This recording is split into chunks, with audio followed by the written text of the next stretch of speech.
আমি দাঁড়িয়ে দাঁড়িয়ে হাসতেছি। এমন সময় পেছন থেকে কেউ একজন টোকা দেয়। তাকিয়ে দেখি লিমা। কিরে, তোর বউ তো রেগে গেল। না, রাগিনি। পারভেজ ভাই, তুই আর আমার সাথে কথা বলিস না, পরে দেখবি তোরে চিবাইয়া খাইবো। শোন, তোকে একটু অভিনয় করতে হবে। কি অভিনয়? সব শিখিয়ে দিলাম। না ভাই, আমি পারবো না, তুই অন্য কাউকে বল। তোর বউ যে রাগী, পরে আমার মাথা ফাটাবে। প্লিজ না করিস না, তুই ছাড়া তো এত ক্লোজ কোনো ফ্রেন্ড নাই আমার। একটু পাম দিলাম। আচ্ছা, দেখি কি করা যায়। দেখি না, কাজটা তোকেই করতে হবে। আর তোর সাথে আরো কয়েকটা মেয়ে নিয়ে নে। আচ্ছা ঠিক আছে। এরপর আমরা আমাদের প্ল্যান অনুসারে কাজ করতে শুরু করলাম। লিমা আমার হাত ধরে মাহি রুমে আসলো। অবন্তীও সেখানে ছিল। আমাদের এই অবস্থায় দেখে অবন্তীর চোখ কপালে উঠে গেল। আমি আর লিমা কথা বলতেছি। লিমা তো হাসতে হাসতে বারবার আমার গায়ে পড়তেছে। এদিকে অবন্তী রেগে লাল হয়ে আছে।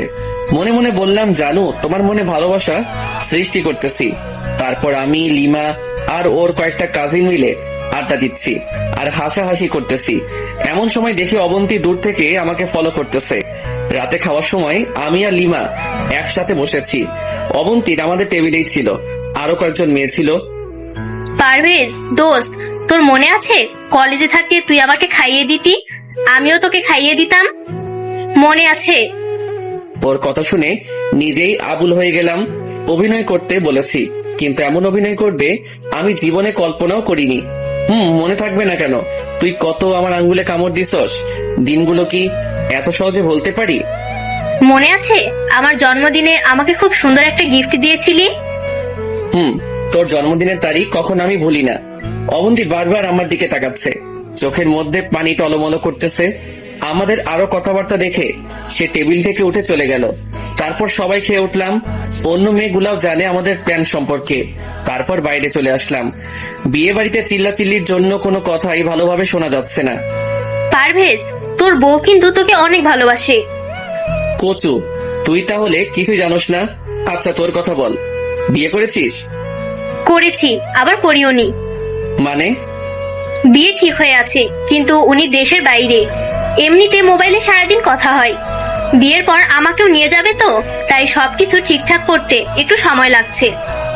বাহ, তাহলে দেশের বাইরে চলে যাবি, দেখিস আমাদের আবার ভুলিস না। একটা মাইক দিব, ভুলবো কেন? আচ্ছা, তোর ভাই কোন দেশে থাকে রে? ভাইয়ার কথা বলার কারণে মনটা খারাপ হয়ে গেল। ভাইয়া এমন এক দেশে থাকে যে দেশে গেলে কেউ আর ফিরে আসে না। মানে? পুরো ঘটনা বললাম। সরি দোস্ত, আমি জানতাম না। It's okay. তারপর তুই তোর ভাবি মানে অবন্তীকে বিয়ে করে নিলি? ভালো করছিস, মেয়েটা যথেষ্ট ভালো। তো এখন কি করিস? তেমন কিছু না, চাকরি নাই, বেকার বেকার ঘুরতেছি। সত্যিটা বললাম না, কারণ যতই হোক একটু হলেও মান ইজ্জত আছে আমার। কি বলিস? তাহলে ফ্যামিলি কে দেখে, কিভাবে চলে? আল্লাহ চালাইতেছে কোনোভাবে। এই, আমাদের কোম্পানির জন্য কয়েকজন লোক দরকার, তুই চাকরি করবি? আমি বাবাকে বলে দিলে তোর কোনো ইন্টারভিউ নিবে না, সরাসরি চাকরি দিয়ে দিবে। কিন্তু কিন্তু কি? বেতনের কথা বলতেছিস তো? আচ্ছা, বেতনও বাড়িয়ে দিব, তুই তোর সার্টিফিকেট জমা দিয়ে দিস। থ্যাঙ্কস দোস্ত। আরে থ্যাঙ্কস এর কি আছে, চাকরি হয়ে গেলে ট্রিট দিবি। আচ্ছা ঠিক আছে, দিব। মনে মনে ভাবতেছি, এই মেয়েটার সাথে কলেজে তেমন একটা কথা বলতাম না, জাস্ট হাই হ্যালো ছাড়া। আর আজকে সেই আমাকে চাকরি দিয়ে দিল। আসলেই উপরওয়ালা কাকে কখন প্রয়োজনে এনে দেয় বলা যায় না। তারপর একটি মেয়ে এসে আমাদের যেতে বলল। হলুদের অনুষ্ঠান নাকি শুরু হয়ে গেছে। এই শোন। বলো। এবার তোর বউকে আসল ডোজ দিব। কি সেটা? তুই শুধু দেখ। তারপর সে আমার হাত ধরে স্টেজের সামনে যায়। অবন্তী আমাদের দেখে বড় বড় চোখ করে তাকিয়ে আছে। গায়ে হলুদ শুরু হলো, সবাই গায়ে হলুদ দিচ্ছে। সব শেষে আমি আর অবন্তী রয়ে গেলাম। তারপর দুজন একসাথে স্টেজে উঠলাম। মাহিকে হলুদ লাগিয়ে দিলাম। মাহি আমাকে মিষ্টি খাইয়ে দিল, আমিও দিলাম, অবন্তীও দিল। তারপর আমি একটা মিষ্টি অবন্তীর মুখের কাছে নিলাম। সে কিছুক্ষণ আমার দিকে তাকিয়ে রইল। তারপর মিষ্টিটার কিছু অংশ খেলো। তারপর সেও আমাকে একটা মিষ্টি খাইয়ে দিল। ভিতরে ভিতরে আমার মনটা নাচানাচি করতেছে। এমন সময় লিমা একটা অদ্ভুত কাজ করে বসলো। সে স্টেজে উঠে অনেকগুলো হলুদ নিয়ে আমার পুরো মুখে মেখে দিল। আমি অবন্তীকে দেখিয়ে লিমাকে হলুদ লাগিয়ে দিলাম। লিমার কাজিন গুলো এসে আমার মাথা থেকে শুরু করে হাত মুখ সব জায়গায় হলুদের পুরো অংশ ঢেলে দিল। অবন্তী আমাদের এই অবস্থা দেখে উঠে চলে গেল। তারপর বাইরে এসে আমি আবারও লিমার সাথে কথা বলতেছি, এমন সময় অবন্তী কোথা থেকে এসে আমার পাঞ্জাবির কলার চেপে ধরে টেনে রুমে নিয়ে যায়, ঠাস করে দরজাটা লাগিয়ে দেয়। তারপরে কি ব্যাপার, এইভাবে ধরে নিয়ে আসলেন কেন? ওই মেয়ে দেখলে কথা বলতে মন চায়। তাতে আপনার সমস্যা কোথায়? আছে অনেক সমস্যা। তুমি অন্য মেয়ের দিকে তাকাতে পারবে না। কেন? সেটা না জানলেও চলবে। আমার যেহেতু কেউ নেই সেহেতু আমি অন্যদের সাথে অবশ্যই কথা বলবো। না, তুই কারোর সাথে কথা বলতে পারবি না। আর যেন ওই মেয়েটার সাথে না দেখি। সমস্যা কোথায়? বলছি না কথা না বলতে। যদি বলি? তাহলে আব্বুকে কল দিয়ে বলবো তুমি আমাকে ছেড়ে অন্য মেয়ের সাথে প্রেম করছো। কি আপনি এই কথা বলতে পারবেন? এখন পাঞ্জাবিটা খুলে শুয়ে পড়ো। আপনি কোথায় ঘুমাবেন? পরে দেখা যাবে, তুমি শুয়ে পড়ো। তারপর আমি পাঞ্জাবিটা খুলে রেখে বিছানায় শুয়ে পড়লাম। আপাতত কেউ নেই, একা একা শুয়ে আছি। শুয়ে শুয়ে ভাবতেছি অবন্তী এমন রাগ দেখালো কেন? সেও কি আমাকে ভালোবাসে নাকি? দূর, এটা হয় না। সে আমাকে এখনো দেবরের মতোই দেখে। বুঝতেছি না কেন যে অবন্তী আমাকে মেনে নিচ্ছে না। আল্লাহই ভালো জানে। ভাবতে ভাবতে কখন যে ঘুমিয়ে পড়েছি নিজেও জানি না। সকালে ঘুম থেকে উঠতে যাব এমন সময় বুকের উপর ভারী কিছু একটা অনুভব করলাম। তাকিয়ে দেখি অবন্তী আমার বুকের উপর ঘুমিয়ে আছে। এটা কি হলো? আমি তো নিজের চোখকে বিশ্বাস করাতে পারছি না। বাহ, এটা তো মেঘনা চাইতে বৃষ্টি পাওয়ার মতো। আমি উঠতে গিয়ে উঠিনি। এই প্রথম অবন্তী আমাকে স্পর্শ করলো, তাও এমন একটা মুহূর্ত। আমি কেন, পৃথিবীর কোনো পুরুষই এ অবস্থা থেকে উঠবে না। আমি ঘুমের ভান ধরে শুয়ে আছি। দেখি অবন্তী কি করে।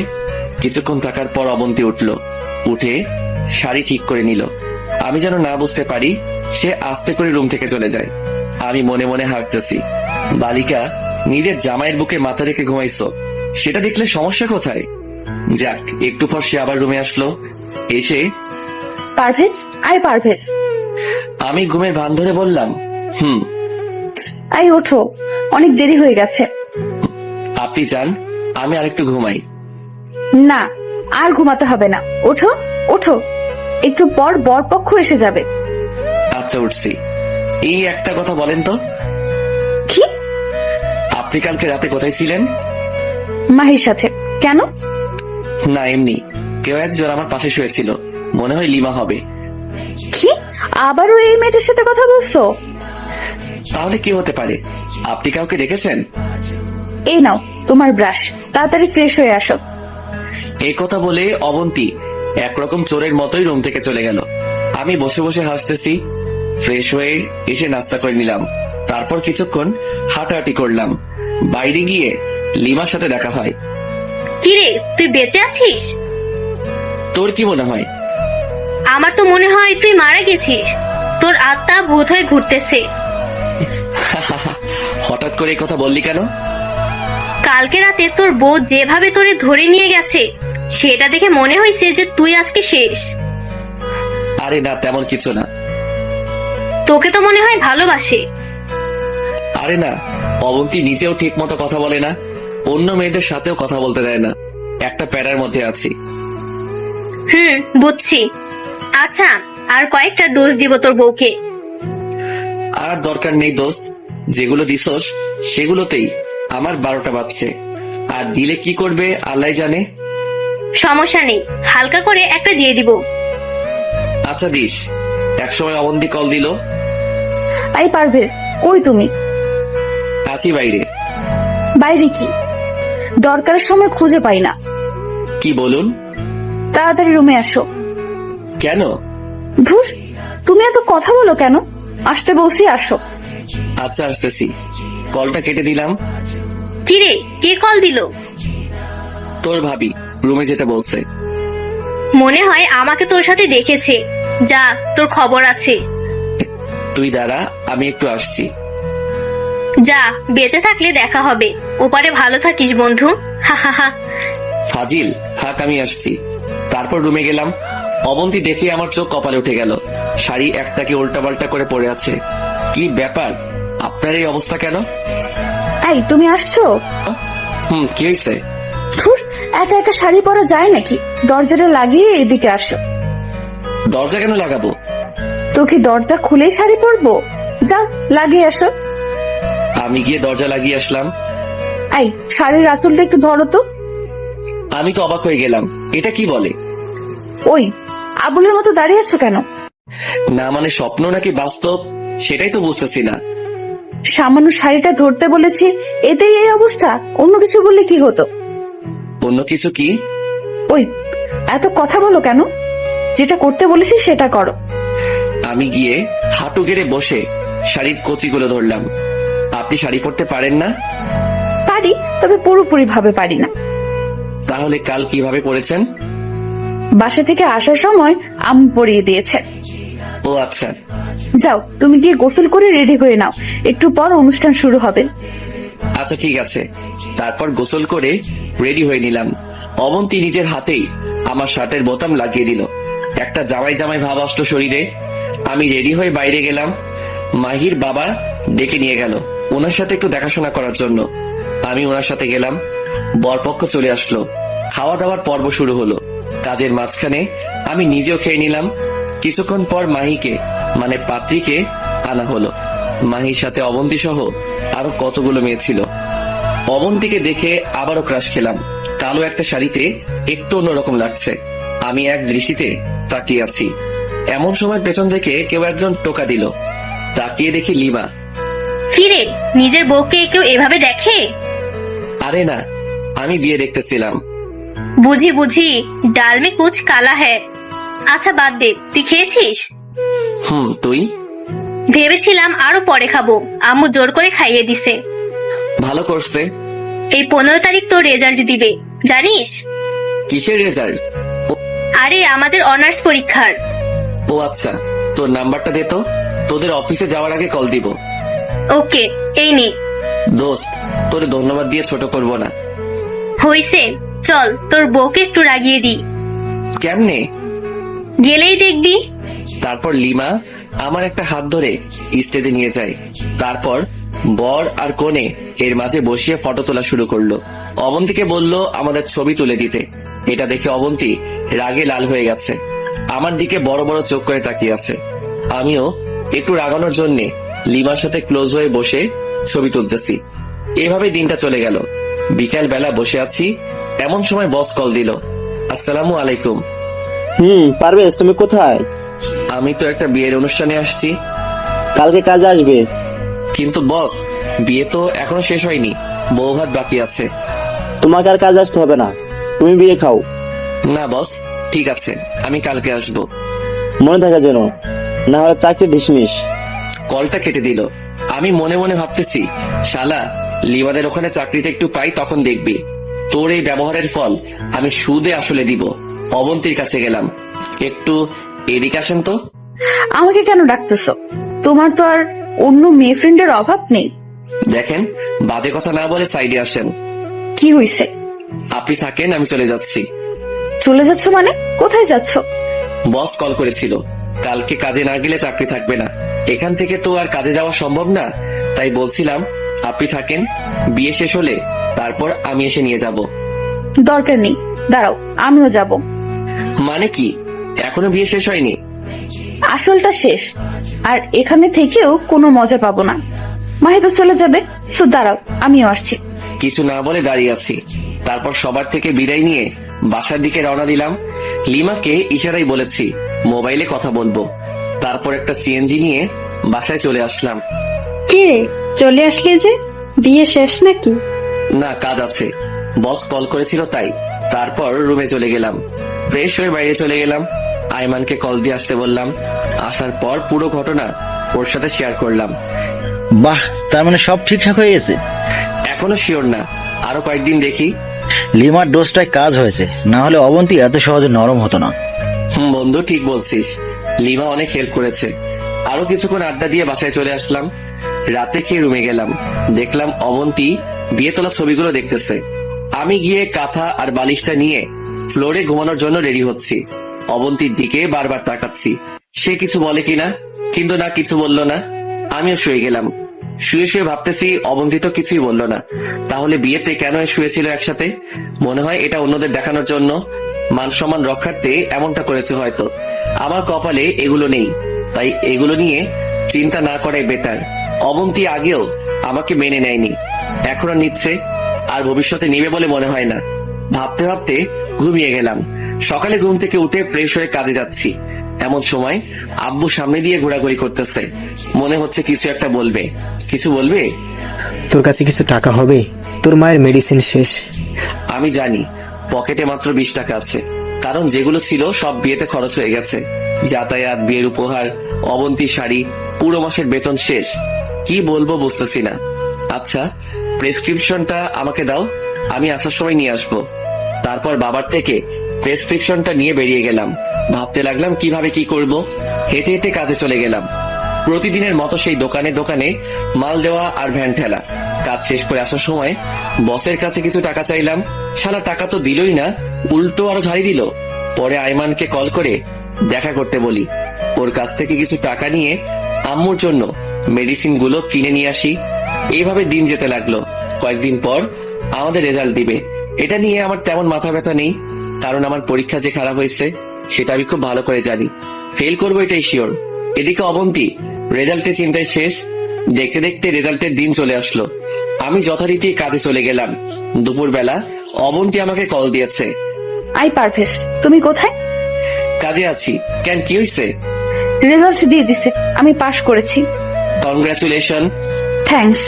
এই তোমার রোল নাম্বার আমি ভুলে গেছি, আমাকে বলো তো। আমি নিজেও ভুলে গেছি।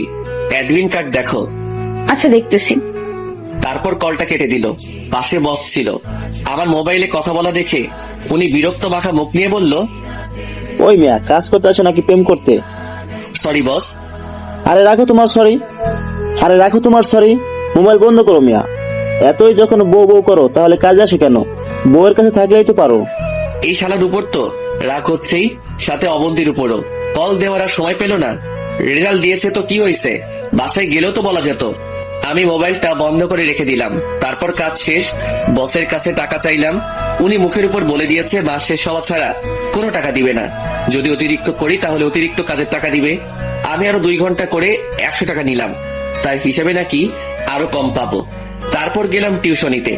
পড়ানোর এক পর্যায়ে ছাত্রের মা আসলো, টাকা হাতে নিয়ে দাঁড়িয়ে আছে। আন্টি কিছু বলবেন? এই নাও তোমার এই মাসের বেতন। কিন্তু আন্টি, মাস তো এখনো শেষ হয়নি। জানি, তোমাকে আর আসার দরকার নেই। আমি ওর জন্য নতুন টিচার দেখছি। কিন্তু আন্টি কেন? তুমি রাতে করে আসো, তার উপর দেখে মনে হয় ক্লান্ত। তোমার পড়াশোনা নাকি ওর কাছে ভালো লাগে না। আর কি? আর তুমি নাকি ভ্যান। তোমাকে আজকে সকালে ওর ফ্রেন্ডরা সবাই দেখেছে। তারপর স্কুলে গিয়ে ওর অনেক রকম কথাবার্তা বলেছে, ঠাট্টা করেছে। আমি কিছু না বলে নিচের দিকে তাকিয়ে আছি। শালা ভ্যান গাড়ির সাথে পড়ানোর কি সম্পর্ক এখনো আমার মাথায় আসছে না। কিছু না বলে ওই বাসা থেকে বেরিয়ে গেলাম। এবার কি হবে? টিউশনির টাকাটা দিয়ে আব্বু আমার মেডিসিন কিনি, কিন্তু এবার কি হবে? হঠাৎ করে অবন্তী রেজাল্টের কথা মনে পড়লো। আন্টির দেওয়া বেতনগুলো দেখতে লাগলাম। পুরো টাকা দেয়নি, অর্ধেক দিয়েছে। বাস আসলে সব দিক দিয়েই আসে। অবন্তীর জন্য 2 কেজি মিষ্টি নিলাম। তারপর হেঁটে হেঁটে বাসায় গেলাম। কলিং বেল দেওয়ার একটু পর দরজা খুলে দিল। তাকিয়ে দেখি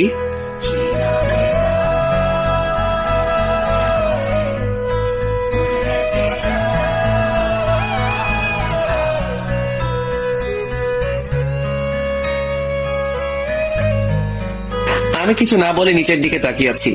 শালা ভ্যান গাড়ির সাথে পড়ানোর কি সম্পর্ক এখনো আমার মাথায় আসছে না। কিছু না বলে ওই বাসা থেকে বেরিয়ে গেলাম। এবার কি হবে? টিউশনির টাকাটা দিয়ে আব্বু আমার মেডিসিন কিনি, কিন্তু এবার কি হবে? হঠাৎ করে অবন্তী রেজাল্টের কথা মনে পড়লো। আন্টির দেওয়া বেতনগুলো দেখতে লাগলাম। পুরো টাকা দেয়নি, অর্ধেক দিয়েছে। বাস আসলে সব দিক দিয়েই আসে। অবন্তীর জন্য 2 কেজি মিষ্টি নিলাম। তারপর হেঁটে হেঁটে বাসায় গেলাম। কলিং বেল দেওয়ার একটু পর দরজা খুলে দিল। অবন্তী আমাকে দেখেই জড়িয়ে ধরে কান্না শুরু করে দিল। আমি তো পুরো টাসকি খেয়ে গেলাম। কিছু বলার ভাষাই খুঁজে পাচ্ছি না। একটু পর আম্মু রুম থেকে বের হয়ে দেখে অবন্তী আমাকে জড়িয়ে ধরে আছে। আম্মু হাসতে হাসতে আমার রুমে চলে যায়। আমি লজ্জায় লাল হয়ে গেলাম। তারপর অবন্তী আমাকে ছাড়িয়ে বলতে থাকে, পারভেজ, আমি পাশ করেছি। কংগ্রাচুলেশন, এই নিন, মিষ্টিগুলো নিয়ে যান। ওই, আমি পাশ করেছি সেজন্য আমি এত খুশি হইনি, খুশি হয়েছি এই জন্য তুমিও ভালো নাম্বারে পাশ করছো। কি? তুমিও পাশ করছো, শুধু পয়েন্ট একটু কম, এটা কোনো ব্যাপার না। আমি আর কোনো কথা না বলে অবন্তীকে কোলে নিয়ে নিলাম। আসলে খুশিতে নিজেকে আর স্থির রাখতে পারিনি। ওরে কোলের কারণে ও আমার দিকে অবাকভাবে তাকিয়ে রইল। সরি, আসলে এমন একটা খুশির খবর শুনে নিজেকে স্থির রাখতে পারিনি। ইটস ওকে, যাও রুমে গিয়ে ফ্রেশ হয়ে আসো। আমি রুমে চলে গেলাম। মনে মনে ভাবলাম এবার লিমাদের অফিসে যাব, দেখি চাকরিটা হয় কিনা। ফ্রেশ হয়ে আব্বু আম্মুর কাছে আসলাম। আব্বু আম্মু দুজনেই অনেক খুশি। বসে বসে অনেকক্ষণ গল্প করলাম। তারপর খাওয়া দাওয়া করে রুমে চলে গেলাম। অবন্তী রুমে আসার আগে শুয়ে পড়লাম। একটু পর সে আসলো, আমার পাশে বসলো। কিছুক্ষণ মাথায় হাত বুলিয়ে খাটে চলে গেল। অবন্তী ঘুমিয়ে যাওয়ার পর আমি উঠলাম। উদ্দেশ্য হচ্ছে ভাইয়ার কাছে যাব। আজকে এমন একটা দিনে ভাইয়া থাকলে হয়তো তিনি আমাদের চাইতেও বেশি খুশি হতেন। আমি উঠে উজু করে ভাইয়ার কবরের দিকে রওনা দিলাম। কিছুক্ষণ পর আমি কবরের কাছে গেলাম। আমি জানি ভাইয়া আমাকে দেখে অনেক খুশি হবে। আমি কবরের মাথার পাশে গিয়ে বসলাম। ভাইয়া কেমন আছিস? এত রাতে তোরে ডিস্টার্ব করার জন্য সরি। জানি তুই অনেক বিরক্ত হবি, কিন্তু কি করব বল, কথাগুলো তোকে না বললে যে আমার ঘুম আসবে না। আজকে আমাদের রেজাল্ট দিয়েছে। যদিও রেজাল্ট নিয়ে আমার তেমন একটা মাথা ব্যথা নেই, আমি চিন্তায় ছিলাম অবন্তীকে নিয়ে। আলহামদুলিল্লাহ, সে পাস করেছে, আমিও পাস করেছি, কিন্তু সেটা হয়তো তোর মনের মতো হবে না। ভাইয়া, তোর স্বপ্নটা পূরণ করার জন্য সর্বোচ্চ চেষ্টা করেছি। তোর আর অবন্তীর ইচ্ছা ছিল অবন্তী যেন গ্র্যাজুয়েশন কমপ্লিট করে। আজকে সেই দিন যেটার জন্য তুই স্বপ্ন দেখতি। আজকে সবই ঠিক আছে, শুধু তুই নেই আমাদের পাশে। তোর স্বপ্নগুলো আমি নিজের জীবন দিয়ে হলেও পূরণ করব। জানিস ভাই, আমারও অনেক ইচ্ছা ছিল খুব ভালো একটা রেজাল্ট করার জন্য, কিন্তু কি করব বল, সেটা হয়তো আমার কপালে নাই। তারপরও যে পাশ করেছি সেটার জন্য আলহামদুলিল্লাহ। ভাইয়া, তুই যদি থাকতি হয়তো আমিও ভালো কিছু করতাম। তুই চলে যাওয়ার পর থেকে আমার পুরো পৃথিবীটাই পাল্টে গেছে। এখন বুঝতে পারছি তুই কষ্ট করে আমাদের স্বপ্নগুলো পূরণ করেছিস। এত কষ্ট করার পরেও নিজেকে সবসময় হাসি খুশি রেখেছিস। ভাই, তোর জন্য তো আমি কিছুই করতে পারিনি। সারা জীবন তুই আমাদের জন্য করে গেছিস। জানিস ভাইয়া, অবন্তী এখনো আমাকে মেনে নেয়নি, হয়তো নিবেও না, কিন্তু তাতে আমার কোনো আফসোস নেই। সে এখনো তোকে অনেক ভালোবাসে। অবন্তীর জন্য না হয় আমি আমার জীবনটা স্যাক্রিফাইস করে দিলাম। সে যেমন থাকতে চায় তেমনই থাকুক। ভাই, আমার টাকা পয়সা কিছুর দরকার নেই, শুধু তোকে দরকার। তুই আরেকবার আমাদের মাঝে ফিরে আয়, কখনো তোকে হারাতে দিব না। প্লিজ ভাই, আয় আরেকবার। আর কোনো কথাই আসছে না মুখ দিয়ে। বসে বসে ভাইয়ের স্মৃতিগুলো মনে করতে লাগলাম। তারপর উঠে কবর জিয়ারত করে বাসায় চলে আসলাম। এসে দেখি অবন্তী মন খারাপ করে বসে আছে। কি ব্যাপার, আপনি ঘুমাননি? কোথায় গিয়েছিলে? এই তো একটু বাইরে, ঘুম আসছে না তাই ঘুরে এলাম। মিথ্যা বলো কেন, সত্যি করে বলো। ভাইয়ার কবরের কাছে। এত রাতে? জিয়ারত করতে গেছিলাম। কি কি বলেছো তোমার ভাইকে? কিছু না, জাস্ট জিয়ারত করে চলে আসছি। আমি সব শুনেছি। আপনি কিভাবে শুনেছেন? তোমার পেছনে পেছনে গিয়েছিলাম। রাত অনেক হয়েছে, ঘুমিয়ে পড়ুন। অবন্তী কিছু একটা বলতে চেয়েছিল, কিন্তু আমি গিয়ে শুয়ে পড়লাম। সকালবেলা ঘুম থেকে উঠে ফ্রেশ হয়ে কাজে যাব, এমন সময় অবন্তী সামনে আসলো। কিছু বলবেন? একটা কথা ছিল। বলেন। আমি একটু আমাদের বাসায় যাব, যদি দিয়ে আসতে ভালো হতো। কিন্তু আমি তো কাজে যাচ্ছি, আর হঠাৎ করে ওই বাসায় কেন? রেজাল্ট দিয়েছে, আম্মু আব্বু শুনে অনেক খুশি হয়েছে, আর এমনিতেই অনেক দিন যায়নি। সকালে আম্মু কল দিয়ে তোমাকে নিয়ে যেতে বলেছে। আম্মু আব্বুকে বলেছেন? হুম, কি বলেছে? যাওয়ার জন্য বলেছে। যদি তুমিও যাও তাহলে ভালো হতো। না, আমি যেতে পারবো না। কেন? গেলে সমস্যা কোথায়? কাজ আছে। কালকে এমনিতেই অগ্রিম টাকা নিয়ে নিয়েছি, এখন কাজ না করলে বের করে দিবে। পরে দেখা যাবে চাকরিটাও যাবে। তাহলে আমাকে বাসায় নামিয়ে দিয়ে তারপর যেও প্লিজ। না করো না, একা একা ভয় করে। আচ্ছা ঠিক আছে, রেডি হয়ে নেন। ওয়েট, যাবো আর আসবো। আমি বাইরে দাঁড়িয়ে রইলাম। অবন্তী দেরি হয়ে আব্বু আম্মুকে সালাম করে বেরিয়ে গেল। একটা রিক্সা নিয়ে ওদের বাসার দিকে রওনা দিলাম। কালকে যে মিষ্টিগুলো আমি কিনে নিয়ে আনলাম সেগুলো আম্মু ওর সাথে দিয়ে দিয়েছে, যাতে আর ওখানে যাওয়ার সময় কিছু কেনা না লাগে। কিছুক্ষণ পর অবন্তীদের বাসায় চলে আসলাম। ওর ব্যাগপত্র নামিয়ে দিয়ে চলে আসতে যাব, এমন সময় অবন্তী ডাক দিল। পারভেজ, বলেন। কিছু খেয়ে যাও। এখন না, এমনিতেই দেরি হয়ে যাচ্ছে।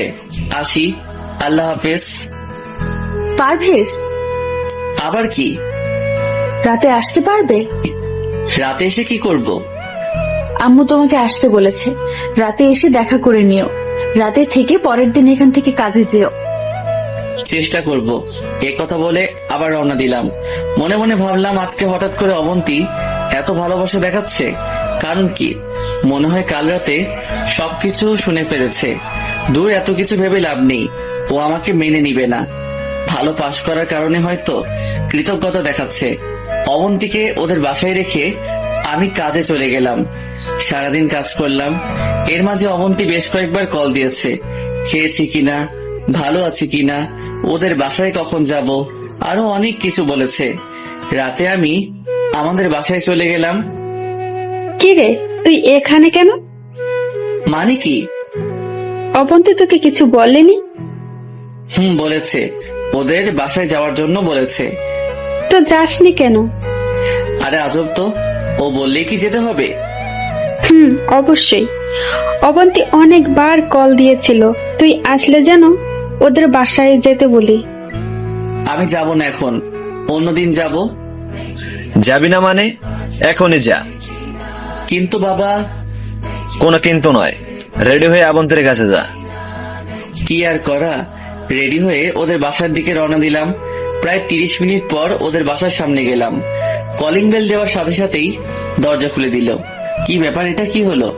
মাত্র কয়েক সেকেন্ডের মধ্যেই দরজা খুলে গেল। মনে হয় দরজার কাছে কেউ ছিল। তাকিয়ে দেখে অবন্তী আমাকে দেখে একটা হাসি দিয়ে বলল, এত দেরি হলো যে? রাস্তায় জ্যাম ছিল। যাও, সোফা রুমে যাও, আম্মু আব্বু ওখানে আছে। আমি ওই রুমে গেলাম, ওনাদের সালাম করলাম, অনেকক্ষণ বসে বসে গল্প করলাম। তারপর একসাথে খেয়ে আমি অবন্তীর রুমে চলে গেলাম। রুমে গিয়ে খাটে শুয়ে রইলাম। এমন সময় অবন্তী আসলো। আমি যেই উঠে যাব তখনই, আই, কই যাও? আপনি ঘুমাবেন না? ঘুমাবো তো, কিন্তু তুমি খাট থেকে নামো কেন? না নামলে আপনি কোথায় ঘুমাবেন? সেটা তোমার জানতে হবে না, তুমি ঘুমাও। কিন্তু ওই, ঘুমাতে বলছি না, ঘুমাও। আমি কিছু না বলে ঘুমিয়ে গেলাম। অবন্তী রুম থেকে চলে গেল। মনে হয় অন্য রুমে থাকবে। যাক, ভালোই হয়েছে, আমি অন্তত খাটে ঘুমাতে পারবো। এই ফ্লোরে থাকতে থাকতে পিঠে ব্যথা হয়ে গেছে। আর শ্বশুর বাড়ি এসে যদি নিচে থাকি আর সেটা যদি কেউ দেখে, তাহলে আমার মান ইজ্জত সব শেষ। শুয়ে শুয়ে ভাবছি, অবন্তী কি আসলে আমাকে মেনে নিবে না? আমারও তো ইচ্ছা করে বউয়ের সাথে থাকতে, ওর সাথে ভালো একটা সম্পর্ক রাখতে, মনের গহীনে যত কথা লুকিয়ে আছে সবগুলো শেয়ার করতে। কিন্তু এমন কপাল নিয়ে দুনিয়াতে আসছি যে কপালে সুখ নামের কোনো কিছু লেখা নেই। ভাবতে ভাবতে ঘুমিয়ে গেলাম। রাতের বেলা মনে হলো কিছু একটা আমার মুখের উপর চাপ দিয়ে আছে। আস্তে আস্তে চোখ খুললাম, তাকিয়ে দেখি অবন্তী আমার পাশে শুয়ে আছে। আর একটা হাত আমার মুখের উপরে, অন্য একটা হাত দিয়ে আমাকে জড়িয়ে ধরে ঘুমিয়ে আছে। আমি কিছুক্ষণ অবাক হয়ে তাকিয়ে রইলাম। স্বপ্ন দেখতেছি না তো? না, স্বপ্ন না, আসলে সত্যি। কিছুক্ষণ অবন্তীর মায়া মাখা মুখের দিকে তাকিয়ে রইলাম। দেখে মনে হচ্ছে ছোট্ট একটা বাচ্চা আমার বুকে শুয়ে আছে। তারপর আমিও ঘুমিয়ে গেলাম। সকালে ওর ডাকে ঘুম ভাঙলো। কি ব্যাপার মহারাজ, আর কত ঘুমাবেন? কাজে যাবেন না? ও সরি, আপনি আমাকে আরো একটু আগে ডেকে দিতেন। সমস্যা নেই, এখনো সময় বেশি হয়নি। আমি নাস্তা রেডি করতেছি, তুমি ফ্রেশ হয়ে ডাইনিং রুমে আসো। আচ্ছা ঠিক আছে, আপনি যান, আমি আসছি। অবন্তী চলে গেল। আমি গিয়ে ফ্রেশ হয়ে রেডি হয়ে ডাইনিং রুমে গেলাম। এতগুলো নাস্তা দেখে একটু টাসকি খেলাম। আসলে অনেকদিন হয়েছে এত নাস্তা একসাথে খেয়েছি যে প্রতিদিন সকাল সকাল ঘুম থেকে উঠেই বাইরে গিয়ে কলা পাউরুটি খেয়ে নিতাম। যাই হোক, সবাই মিলে নাস্তা করে নিলাম। নাস্তা করে ওর আব্বু আম্মুর থেকে বিদায় নিয়ে আমি ওদের বাসা থেকে বেরিয়ে গেলাম। উদ্দেশ্য কাজে যাব। গেটের বাইরে আসতেই অবন্তী ডাকলো, পারভেজ, কিছু বলবেন? কাজে না গেলে হয় না? আজকে বাজার করতে হবে। কাজে না গেলে কি দিয়ে বাজার করব? এখানে আবার আসবে? জানি না, তবে মনে হয় না। প্লিজ আসিও। চেষ্টা করব। তারপর বিদায় নিয়ে বেরিয়ে গেলাম। সোজা কলেজে চলে গেলাম। কাজ করতেছি এমন সময় লিমার কথা মনে পড়লো। সে তো বলেছে রেজাল্টের পর ওর বাবার অফিসে যেতে। রেজাল্ট তো দিল, দেখি কিছু একটা হয় কিনা। সেখানে চাকরিটা হয়ে গেলে অন্তত আর ভ্যান গাড়ি নিয়ে হেঁটে হেঁটে মাল বিক্রি করা লাগবে না। লিমাকে কল দিলাম। কয়েকবার রিং পড়লো কিন্তু ধরলো না। আবার দিলাম, এবার ধরলো। হ্যালো লিমা, কেমন আছিস? পারভেজ নাকি রে? ভুলে গেলি নাকি? আরে হারামি, তোরে কেন ভুলবো? বল কি অবস্থা? এই তো মোটামুটি। তোর কি অবস্থা? রেজাল্ট কি? বলিস না ভাই, যেটা আশা করেছিলাম সেটা হয়নি। তোর কি? কোনো মতে পাস করছি। আচ্ছা, একটা কথা ছিল। বল। তুই যে বলেছিলি তোদের অফিসে লোক লাগবে, সেই ব্যাপারে তুই কি তোর বাবার সাথে কথা বলেছিস? কথা বলা লাগবে না, তুই তোর সব কাগজপত্র নিয়ে চলে আসিস। আমি থাকবো। ঠিকানা তোরে মেসেজ করে দিব। থ্যাঙ্কস দোস্ত। থ্যাঙ্কস দিয়ে কাজ হবে না, ট্রিট দিবি। আচ্ছা ঠিক আছে, দিব। কাল কয়টায় আসবো? 10টায় আসিস। আচ্ছা ঠিক আছে। কলটা কেটে দিলাম। মনের মধ্যে একটু শান্তি আসলো। বিকাল পর্যন্ত কাজ করে বাজার করে বাসায় গেলাম। অবন্তী কয়েকবার কল দিয়েছিল ওদের বাসায় যাওয়ার জন্য, আমি না করে দিছি। খেয়ে দিয়ে ঘুমিয়ে গেলাম।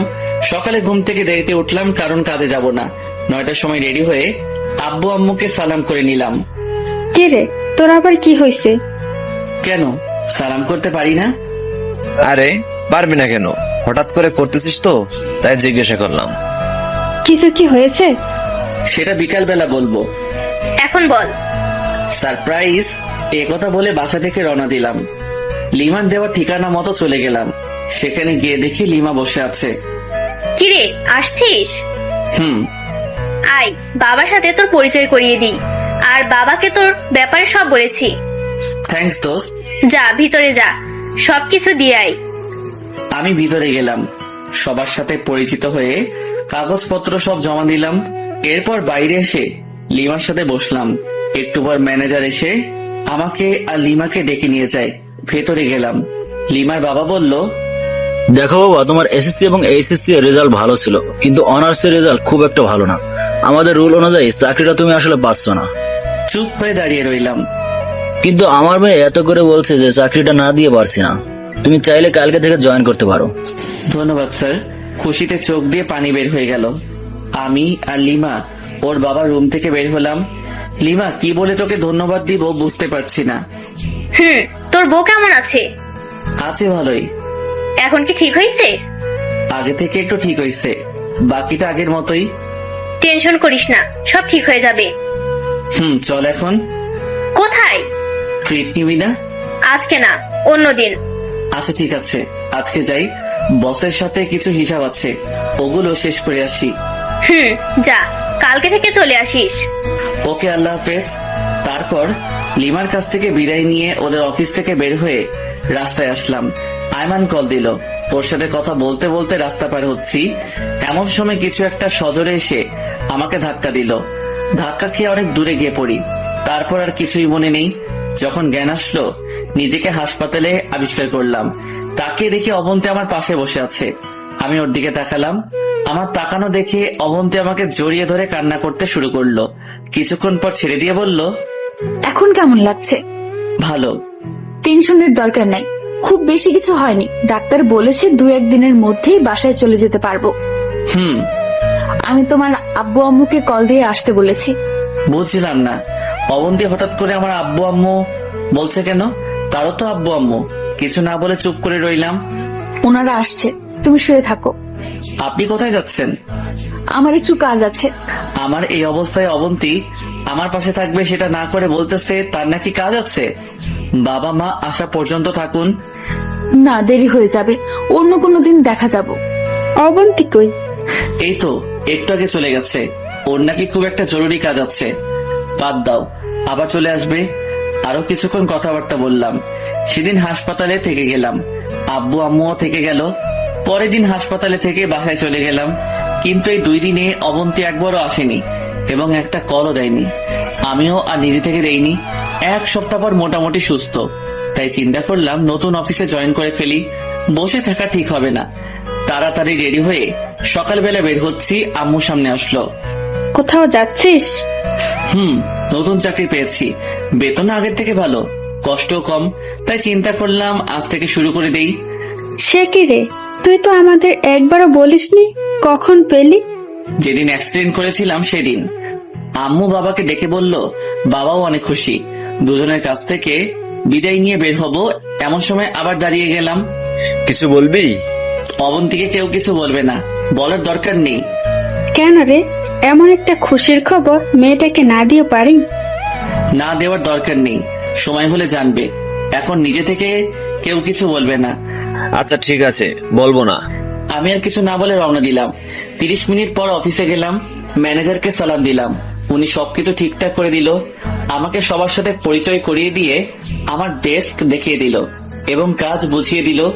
নতুন অফিস, নতুন কাজ, ভালোই লাগছে। কিন্তু বারবার অবন্তীর কথা মনে পড়তে লাগলো। আজকে এতদিন অবন্তী একবারও একটা কল দেয়নি। কারণ কি? অবন্তী কি নতুন কারোর সাথে? না, এটা হতে পারে না। বসে বসে ওর কথা ভাবতেছি, এমন সময় লিমা এসে একটা টোকা দিল। কি ব্যাপার স্যার, ম্যামের কথা খুব মনে পড়ছে বুঝি? আরে না, তুই কখন আসলি? আসছি তো অনেক আগে। এসে দেখলাম তুই বসে বসে কি নিয়ে চিন্তা করতেছিলি। না, তেমন কিছু না। নতুন অফিস কেমন লাগছে? ভালোই। কোনো প্রবলেম হলে ম্যানেজারকে বলিস। আচ্ছা ঠিক আছে। তুই থাক, আমি বাবার সাথে দেখা করে আসি। ওকে যা। তারপর আবার কাজ করতে লাগলাম, কিন্তু বারবার অবন্তীর কথাই মাথায় ঘুরতে লাগলো। বিকেলবেলা অফিসটা শেষ করে আইমানকে কল দিয়ে আসতে বললাম। আইমান আসলো।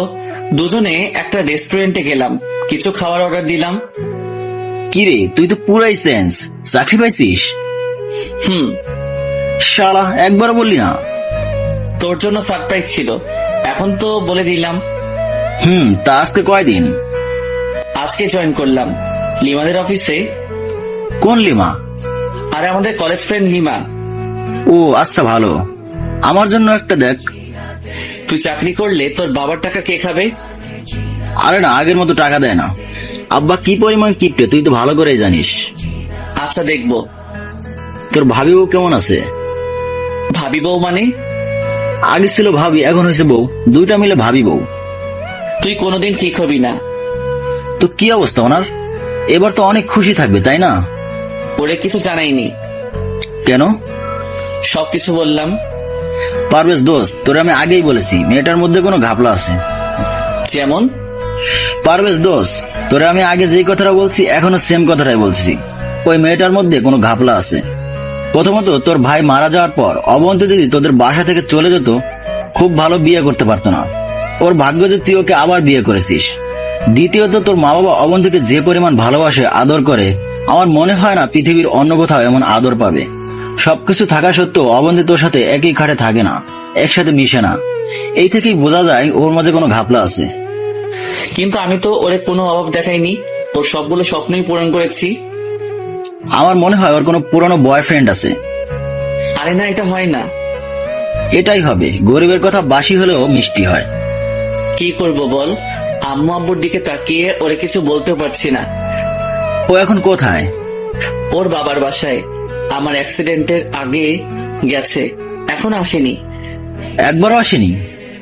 না, কল করে জিজ্ঞেসও করেনি আমি বেঁচে আছি নাকি মরে গেছি। তাইলে শিওর থাক ওর অন্য কোথাও রিলেশন চলতেছে। দোস্ত, ওরে ফলো করতে পারবি? ওকে করলাম, সমস্যা কোথায়? কিন্তু এটা শিওর যে অবন্তী তোর কাছে থাকবে না। আগে হোক আর পরে হোক, ওর ডিভোর্স দিতে হবে। তুই না দিলেও সে তোকে দিবে। আচ্ছা তুই শুধু ফলো কর। ওকে। আরো কিছু কথা বলে বাসায় চলে আসলাম। এসে ফ্রেশ হলাম। আম্মু রুমে আসলো। কিছু বলবে?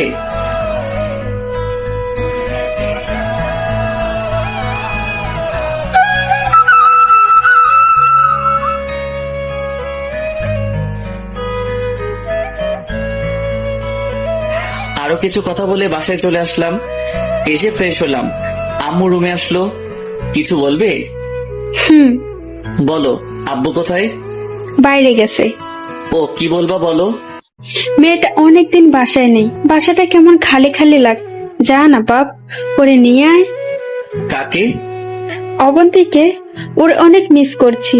তোর আব্বু বলেছিল বিকাল বেলা যাবে, কিন্তু আমি দেইনি। আমি বলেছি তুই গিয়ে নিয়ে আসবি।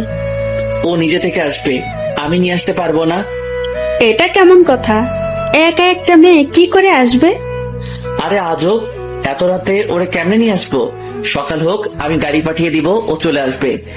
না, তুই এখন যা, ওরে নিয়ে আয়। মানে কি এখন নিয়ে আসবো মানে? এই রাতের বেলা? তোরে কি বলেছি আজকে রাতে নিয়ে আসতে হবে? আমি বলেছি তুই এখন যাবি, রাতটা ওখানে থাকবি, কালকে সকালে ওরে নিয়ে আসিস। পারবো না। ঠিক আছে, আমি যাচ্ছি। পাগল হইছো? এত রাতে ওদের বাসায় যাবা মানে? যাবই তো। তুই যেহেতু যাবি না, আমি নিজেই গিয়ে আমার মেয়েকে নিয়ে আসব। আচ্ছা ঠিক আছে, যাচ্ছি। কি আর করার, ইচ্ছা না থাকা সত্ত্বেও রেডি হয়ে অবন্তীদের বাসার দিকে রওনা দিলাম। 40 মিনিট পর ওই বাসায় গেলাম। ঘড়ির দিকে তাকিয়ে দেখি 9টা বাজে। কলিং বেল দিলাম। কিছুক্ষণ পর অবন্তীর মা এসে দরজা খুলে দেয়। আমি সালাম দিলাম, ভিতরে গেলাম। উনি বলল অবন্তী রুমে আছে। আমি অবন্তী রুমে গেলাম। গিয়ে দেখি অবন্তী কার সাথে হেসে হেসে মোবাইলে কথা বলতেছে। আমাকে দেখে একরকম চোরের মতো হয়ে গেল। তো তুমি এখানে? কোনো প্রবলেম?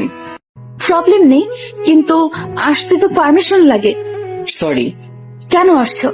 অবাক হয়ে ওর দিকে তাকিয়ে রইলাম। আম্মু আব্বু আপনাকে অনেক মিস করতেছে। এখানে আসলেন যে তো অনেকদিন হয়েছে, এবার বাসায় চলেন। দেখো, আমারও তো ইচ্ছা আছে। এখন বলেন। দেখো, আমারও তো ইচ্ছা আছে। আমি চাই নিজের পায়ে দাঁড়াতে। মানে? মানে আমি মাস্টার্স করব, তারপর ভালো একটা জব করব। আপনাকে আগেও বলেছি, এখনো বলছি, আপনি চাকরি করেন। তোমার চাওয়া না চাওয়ায় আমার কিচ্ছু যায় আসে না। আপনি এগুলো কি বলতেছেন? তুমি আমার জন্য অনেক করছো। তোমার ফ্যামিলিতে থাকা মানে তোমার করুণায় থাকা, কিন্তু আমি কারো করুণা নিয়ে থাকতে চাই না। করুণা করছি মানে? স্বামী হিসেবে এগুলো আমার দায়িত্ব। কিন্তু আমি তোমাকে কখনো স্বামী হিসেবে মানতে পারবো না। আপনি এতদিন পর এগুলো কি বলতেছেন? আমারও তো একটা ভবিষ্যৎ আছে। আপনি কি বলতে চাইছেন ক্লিয়ার করে বলেন। দেখো পারভেজ, আমি তোমার সাথে এইভাবে থাকতে পারবো না। যায় না মানে? মানে তোমার এই টানাটানির সংসারে আমি থাকতে পারবো না।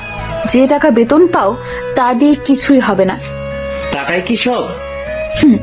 টাকাটাই সব। কয়টা ইচ্ছা পূরণ করেছো আমার? কয় টাকা হাত খরচ দাও আমাকে? কয়বার শপিং এ নিয়ে গেছো আমাকে? বিয়ের পর থেকেই তো এইভাবে রাখছো। লজ্জা করে না নিজেকে আবার স্বামী বলে দাবি করতে? আমি এত কিছু বুঝি না। আমি সর্বোচ্চ চেষ্টা করেছি, আর কি করব। তার মানে আপনি যাবেন না, এই তো? আমি আর কোনো কথাই বললাম না। অবন্তীদের বাসা থেকে বেরিয়ে গেলাম। কাউকে কিছু বললাম না। এত রাতে বাসায় যাওয়া ঠিক হবে না। আব্বু আম্মুকে যদি জানাই তাহলে ওনারা অনেক কষ্ট পাবে। আর কিছুদিন দেখি, পরে না হয় সময় করে সব ওনাদেরকে জানিয়ে দেব। আইমানকে কল দিলাম। আজ রাতটা ওর সাথে থাকতে হবে, কারণ এত রাতে বাসায় যাওয়া ঠিক হবে না। আইমান বলল ওদের বাসায় যাওয়ার জন্য। যেতে যেতে ভাবতে লাগলাম, অবন্তীর জন্য আমি এত কিছু করলাম, অথচ সে এক মুহূর্তে সব ভুলে গেল। তাহলে 2 রাতে যে আমার সাথে ঘুমাইছে, ওটা কেন করলো? আমি আব্বু আম্মুকে কি বলবো? ওনারা তো অবন্তীকে না পেলে মারাই যাবে। অবন্তী এত বড় বিশ্বাসঘাতকতা করবে আমি তো কোনোদিন কল্পনাও করিনি। ভাবতে ভাবতে আইমানদের বাসায় চলে গেলাম। কলিং বেল দিলাম। কিছুক্ষণ পর আইমান বেরিয়ে আসলো। পারভেজ, আসছিস? আয় ভিতরে আয়। আমি ভিতরে গেলাম। ওর আম্মুকে দেখে সালাম দিলাম। আরে পারভেজ যে, কতদিন পর আসছো, কেমন আছো বাবা? জি আন্টি, আমি ভালো আছি। আপনি কেমন আছেন? আছি বাবা, বয়স হয়ে গেলে যা হয় আর কি। পারভেজ, তোমার আব্বু আম্মু কেমন আছে? জি আন্টি, সবাই ভালো। আরো কিছু কথা বলে আইমানের রুমে চলে গেলাম। রুমে গিয়ে ফ্রেশ হয়ে মাত্র বসলাম, আন্টি এসে ডেকে নিয়ে গেল খাওয়ার জন্য। খাওয়া দাওয়া শেষে আবার আইমানের রুমে গেলাম। খাটে আমি আর আইমান পাশাপাশি শুয়ে আছি। এমন সময় আইমান বলল, পারভেজ, এই পারভেজ, বলো। কি হয়েছে এবার বল। অবন্তীর কথাগুলো বললাম। তোরে আমি আগেই বলছি এই মেয়েটার মধ্যে কোনো ঘাপলা আছে। দোস্ত, আমার মাথায় কিছু আসছে না। অবন্তী আমার সাথে এমন করবে আমি ভাবতেই পারিনি। দেখ পারভেজ, তোরে আমি আগেও বলছি, এখনো বলছি, ওই মেয়েটার সাথে তোর হবে না। তুই ওরে ডিভোর্স দিয়ে দে। দূর, তোর কাছে এই কথা ছাড়া অন্য কোনো কথা নেই? সারাদিন শুধু ডিভোর্স ডিভোর্স করস। ওরে ডিভোর্স দিলে আব্বু আম্মুকে কি বলে বোঝাবো? আমি নিজে কিভাবে থাকবো? দেখ পারভেজ, আবেগ দিয়ে তো আর জীবন চলে না। আবেগ আর বাস্তবতা এক নয়। আবেগ দিয়ে জীবন চলবে যদি চালাতে পারিস। কিন্তু ও তো তোকে এখনো মেনেই নিচ্ছে না। ফ্লোরে ঘুমাতে হয় তোকে। দেখ, ফ্লোরে ঘুমালে সমস্যা নাই। আমি চাই অবন্তী আমার সাথেই থাকুক, আব্বু আম্মুর মেয়ে হয়ে থাকুক। কিন্তু পারভেজ, অবন্তি তো তোর ভালোই বাসে না। ও না বাসুক, আমি তো অবন্তীকে ভালোবাসি। অবন্তী কেন আমাকে ভালোবাসে না সেটাও আমি জানি। কেন? কারণ অবন্তী ভাইয়াকে কি পরিমাণ ভালোবাসতো তোরে বলে বোঝাতে পারবো না। ভাইয়ার সাথে বিয়ের পরে অবন্তী আমাকে ভাইয়ের মতোই দেখেছে। সো হুট করে আমাকে বিয়ে করে তো আর স্বামীর মর্যাদা দিয়ে দিতে পারবে না। সেটা অবন্তী কেন, পৃথিবীর কোনো মেয়েই পারবে না। ভাইয়া মারা যাওয়ার পর থেকে অবন্তী ঠিক মতো খেত না, ঘুমাতো না, শরীরের প্রতি কোনো কেয়ার ছিল না। কারণ অবন্তীর মনটা পাথর হয়ে গেছে। যেদিন ওই পাথরে ফুল ফুটবে সেদিন অবন্তী পারভেজকে মেনে নিবে। আমিও সেদিনের অপেক্ষায় বসে আছি। আমি কোনো দিনও অবন্তীকে কোনো ব্যাপারে জোর করিনি, আর এখনো করব না। কিন্তু অবন্তি তো আজকে বলে দিছে তোকে মেনে নিবে না। সেটাই তো বুঝতেছি না, হঠাৎ করে অবন্তীর কি হলো? হাসপাতালে গিয়েও আমাকে জড়িয়ে ধরে কান্না করেছিল, তারপর কিছু একটা চিন্তা করে ছেড়ে দিয়েছে। আচ্ছা দোস্ত, কিছু মনে না করলে একটা কথা বলতাম। বলো, মনে করার কি আছে? অবন্তীর কি কারোর সাথে রিলেশন আছে বা ছিল? আমার জানা মতে নাই, কারণ অবন্তীর আম্মু বলেছিল অবন্তীর নাকি কোনো ছেলে ফ্রেন্ডও নাই। সেই জায়গায় বয়ফ্রেন্ড আসার তো প্রশ্নই আসে না। তো তুই এখন কি করবি? তোর আব্বু আম্মুকে বলে দিবি ওর ব্যাপারে? এখন না, আরো কিছুদিন দেখি। এখন বলে দিলে ওনারা অনেক কষ্ট পাবে। পারভেজ, আমার মাথা ঘুরতেছে। তুই তোর আব্বু আম্মুকেও বলবি না, নিজেও কিছু করবি না, তাহলে কি করবি? আমার মনে হয় এখানে বিশাল একটা রহস্য আছে যেটা আমি জানি না। তো কি করবি এখন? দোস্ত, তোকে একটু কষ্ট করতে হবে। কি? দেখ, আমি তো অফিসে চলে যাব, সারাদিন ওখানে থাকতে হবে। তুই তো ফ্রি আছিস।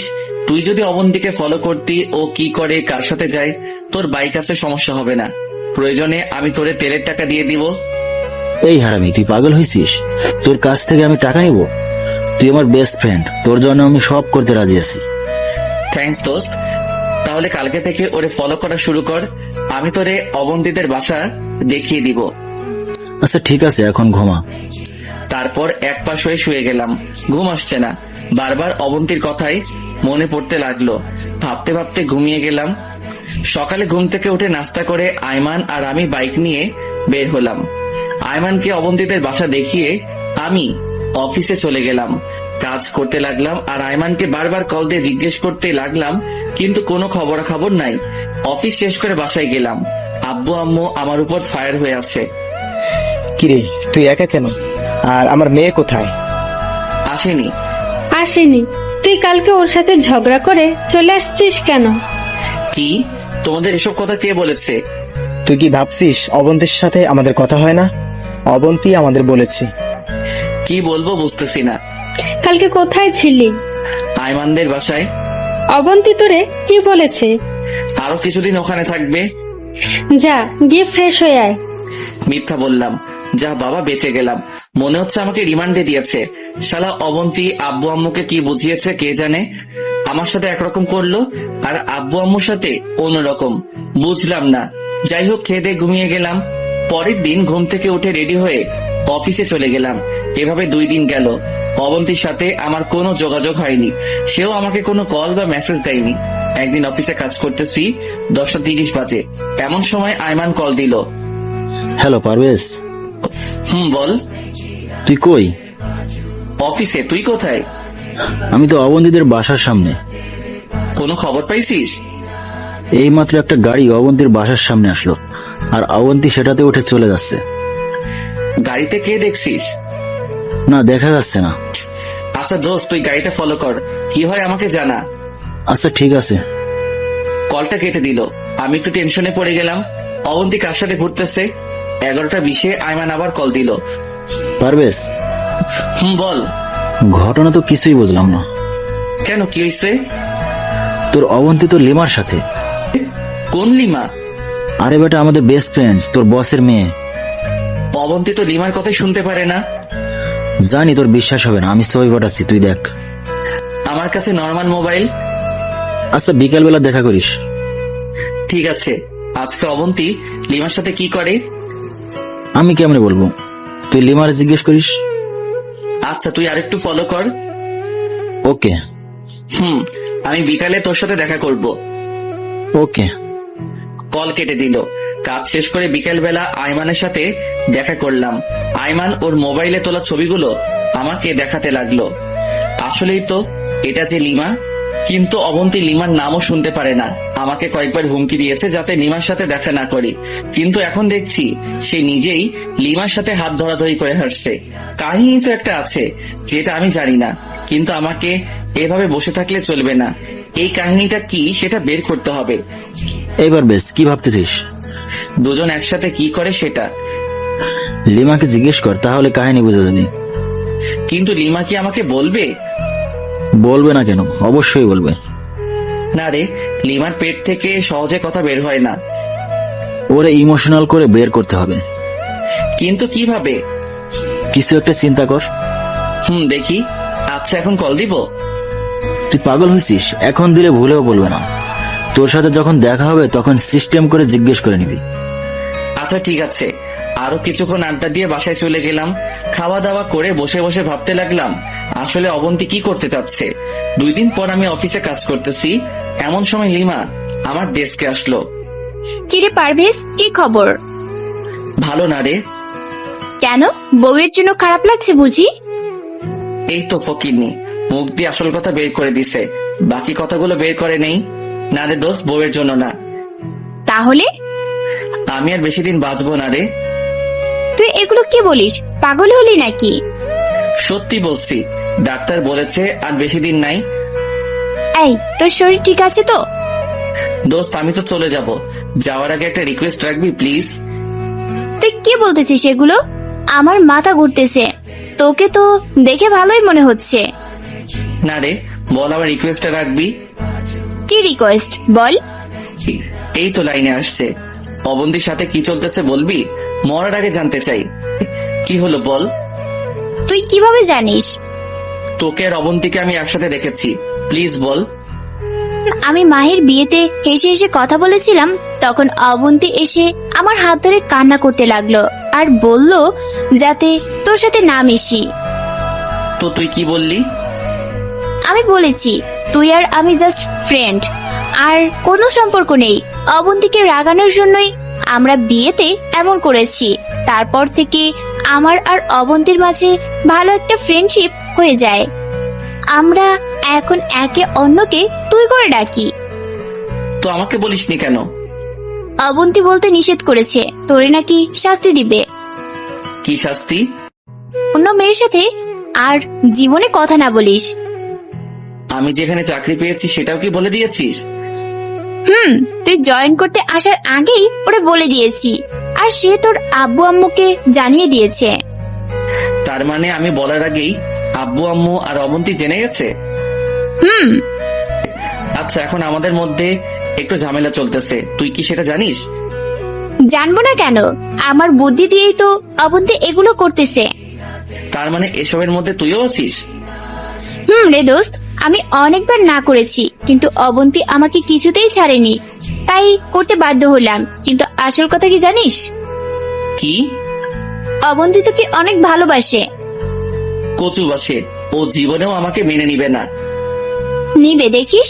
আচ্ছা এবার বল তোর কি হয়েছে? আমার আবার কি হবে? তুই না একটু আগে বললি তুই আর বেশি দিন নেই। আরে ফকিন্নি, এটা মিথ্যা ছিল। তোর পেট থেকে আসল কথা বের করার জন্যই এমন করেছি। কি তুই এটা করতে পারলি? তুই যদি পারিস, আমি কেন পারবো না? দাঁড়া, আমি অবন্তীকে সব বলে দিব। বলে দে, তাতে তুই বাস খাবি, আমার কি? ধুর, আমি তোদের কারো সাথে নাই। মনু, মাইনকা চিপা আটকাইছো, বের হওয়ার সুযোগ নেই। বেশি চালাকি করলে এই অবস্থাই হবে। আমি আর এসবের মধ্যে নেই। তুই আগে ছিলি, এখনো আছোস, এন্ড আগামীতেও থাকবি। শোন, আবার কি? আমি আর তোকে কোনো ইনফরমেশন দিব না। তুই এত হারামি আগে জানতাম না। আরে আগে কথা শোন। বল। আমি যে সবকিছু জেনে গেছি, অবন্তী যাতে না জানে। আমি ওরা বলে দিব। ওকে বলিস আমি অবন্তীকে বলবো লিমা নিজেই এসে আমাকে সত্যি কথা বলে দিছে। তখন অবন্তীর পক্ষ থেকে খুব সুন্দর আর সাজানো একটা বাস খাবি। সো অবন্তীকে কিছু বলবি না। আচ্ছা। লিমা চলে গেল, আমি চেয়ারে হেলান দিয়ে বসলাম। এবার একটু শান্তি আসলো। শালার অবন্তী আমার জীবনটা শেষ করে দিল। কোথায় এসে আমার সাথে রোম্যান্স করবে সেটা না, উল্টো আমাকে বাস দেওয়ার জন্য উঠে পড়ে লেগেছে। বালিকা তুমি চলো ডালে ডালে, আর আমি চলি পাতায় পাতায়। পারভেজ কি জিনিস এবার ভালো করে টের পাবা। আই মাইন না, হারামিরে কল দিয়ে আসার জন্য বললাম, দেখা করব। সন্ধ্যার সময় আসলো, আইমানকে সবকিছু বললাম। আইমান তো পুরো টাস্কি খেয়ে বসে আছে। আরে কি বলিস? সত্যি। অবন্তীর দিকে তাকালে তো মনে হয় নিষ্পাপ একটা মেয়ে, কিচ্ছু জানে না, ভাজা মাছটা উল্টো খেতে জানে না, কিন্তু ওর ভিতর এত প্যাঁচ। দাঁড়া, আমি ওর প্যাচ বের করছি। একটা জিনিস আমার মাথায় আসতেছে না। কি? অবন্তী তোরে হঠাৎ শাস্তি দিতে যাবে কেন? আমি জানি না, সেখানেও হয়তো কোনো রহস্য আছে। দেখ এবার কি হয়। দোস্ত আমি চাই, কালকে দেখা করব। কোথায় যাবি? এখন বাসায় যাব, রেডি হয়ে অবন্তীদের বাসায় যাব। অবন্তীদের বাসায় কেন? তুই এখনো ছোট, বুঝবি না কিছু। আরো বড় হয়ে নে, তারপর নিজে নিজে বুঝে যাবি। আইমান আবুলের মতো তাকিয়ে রইল। আমি বাসায় চলে গেলাম, ফ্রেশ হয়ে আব্বুর কাছে আসলাম। কোথাও যাবি নাকি? কোথায়? তোমার বেয়াই মশাই বাসায়। এত রাতে ওখানে কেন? কেন যেতে পারি না? পারবি না কেন? শ্বশুর বাড়ি মধুর হাড়ি, যখন ভালো লাগে তখন যাবি। এখন কি অবন্তীর কথা খুব মনে পড়েছে? আরে এগুলো কি বলো, দূর, যাবই না। বাবা বসে বসে হাসতেছে। আমি রান্নাঘরে গেলাম, আম্মুকে বলে বেরিয়ে গেলাম। 30 মিনিট পর অবন্তীদের বাসায় গেলাম। কলিং বেল চাপ দিলাম। কিছুক্ষণ পর দরজা খুলে দেয়। তাকিয়ে দেখি অবন্তীর আম্মু। আমাকে দেখি মোটামুটি একটা টাস্কি খেলো। খাওয়ার কথা যেখানে পারভেজকে, এত বলতেও যে আসে না, সেখানে নিজে থেকে এসে হাজির, তাও আবার রাতের বেলা। এই পারভেজ। আমি সালাম দিয়ে ভিতরে গেলাম। অবন্তীর বাবা বসে বসে টিভি দেখতেছে। আমাকে দেখে উঠে দাঁড়ালো। আমি ওনার সাথে কৌশল বিনিময় করলাম। অবন্তীর রুমে যাও। যাবো এখন না, একটু পর। তাহলে বসো, গল্প করি। আমি ওনার পাশেই গিয়ে বসলাম। বাবা মায়ের কথা জিজ্ঞেস করলো, চাকরি বাকরির কি খবর জিজ্ঞেস করলো। আমি ওনার পাশে বসে সবকিছুর উত্তর দিচ্ছি। কিছুক্ষণ পর অবন্তী আসলো। আমাকে দেখে ভূত দেখার মতো অবাক হয়ে দাঁড়িয়ে রইল। আমি ওরে পাত্তা না দিয়ে আবারও শ্বশুরের সাথে কথা বলতে লাগলাম। একসাথে খেয়ে আমি অবন্তীর রুমে চলে গেলাম। একটু পর অবন্তী আসলো। কি ব্যাপার, তুমি এখানে আসছো কেন? সেটা আপনাকে কেন বলবো? আজব তো, আমার রুমে এসে শুয়ে আছো অথচ আমাকেই বলবে না। আমি আমার বইয়ের রুমে আসছি, আপনার সমস্যা কোথায়? পারভেজ, এসবের মানে কি? তাই মানে খুব সোজা, আমি আমার বউয়ের কাছে আসছি আর বউয়ের সাথেই থাকবো। দেখো পারভেজ, ভালো হবে না কিন্তু, আমি কিন্তু চিৎকার করব। তো করেন, দেখি কে আসে। অবন্তী একটু ভয় পেয়ে গেল।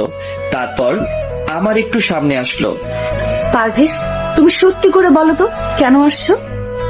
কেউ একজনকে অনেক ভালোবেসে ফেলেছি, ওরে ছাড়া থাকতে পারছি না, তাই চলে আসলাম। অবন্তী কিছুক্ষণ আমার দিকে অবাক হয়ে তাকিয়ে রইল, তারপর আমার পাশে এসে বসলো। কাকে ভালোবাসো? যে এখন আমার পাশে বসে আছে, অবন্তীর চোখে পানি টলমল করতেছে। আমি ওর একটা হাত ধরে বললাম, আমি কি এতই বাজে, এতই খারাপ যে আপনি আমাকে মেনে নিতে পারছেন না? এটা ঠিক যে আপনি কখনো আমাকে মন থেকে মেনে নিবেন না, আবার এটাও জানি কোনো এক কারণে আপনি আমাকে শাস্তি দিতে চেয়েছেন, কিন্তু এমন শাস্তি দিচ্ছেন আরেকটু হলে তো আমি এই পৃথিবী ছেড়ে শেষ করার আগেই মুখ হাত দিয়ে দিল।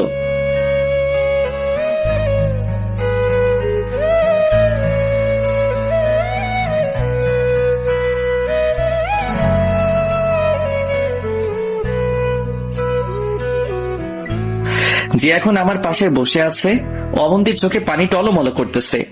আমি ওর একটা হাত ধরে বললাম, আমি কি এতই বাজে, এতই খারাপ যে আপনি আমাকে মেনে নিতে পারছেন না?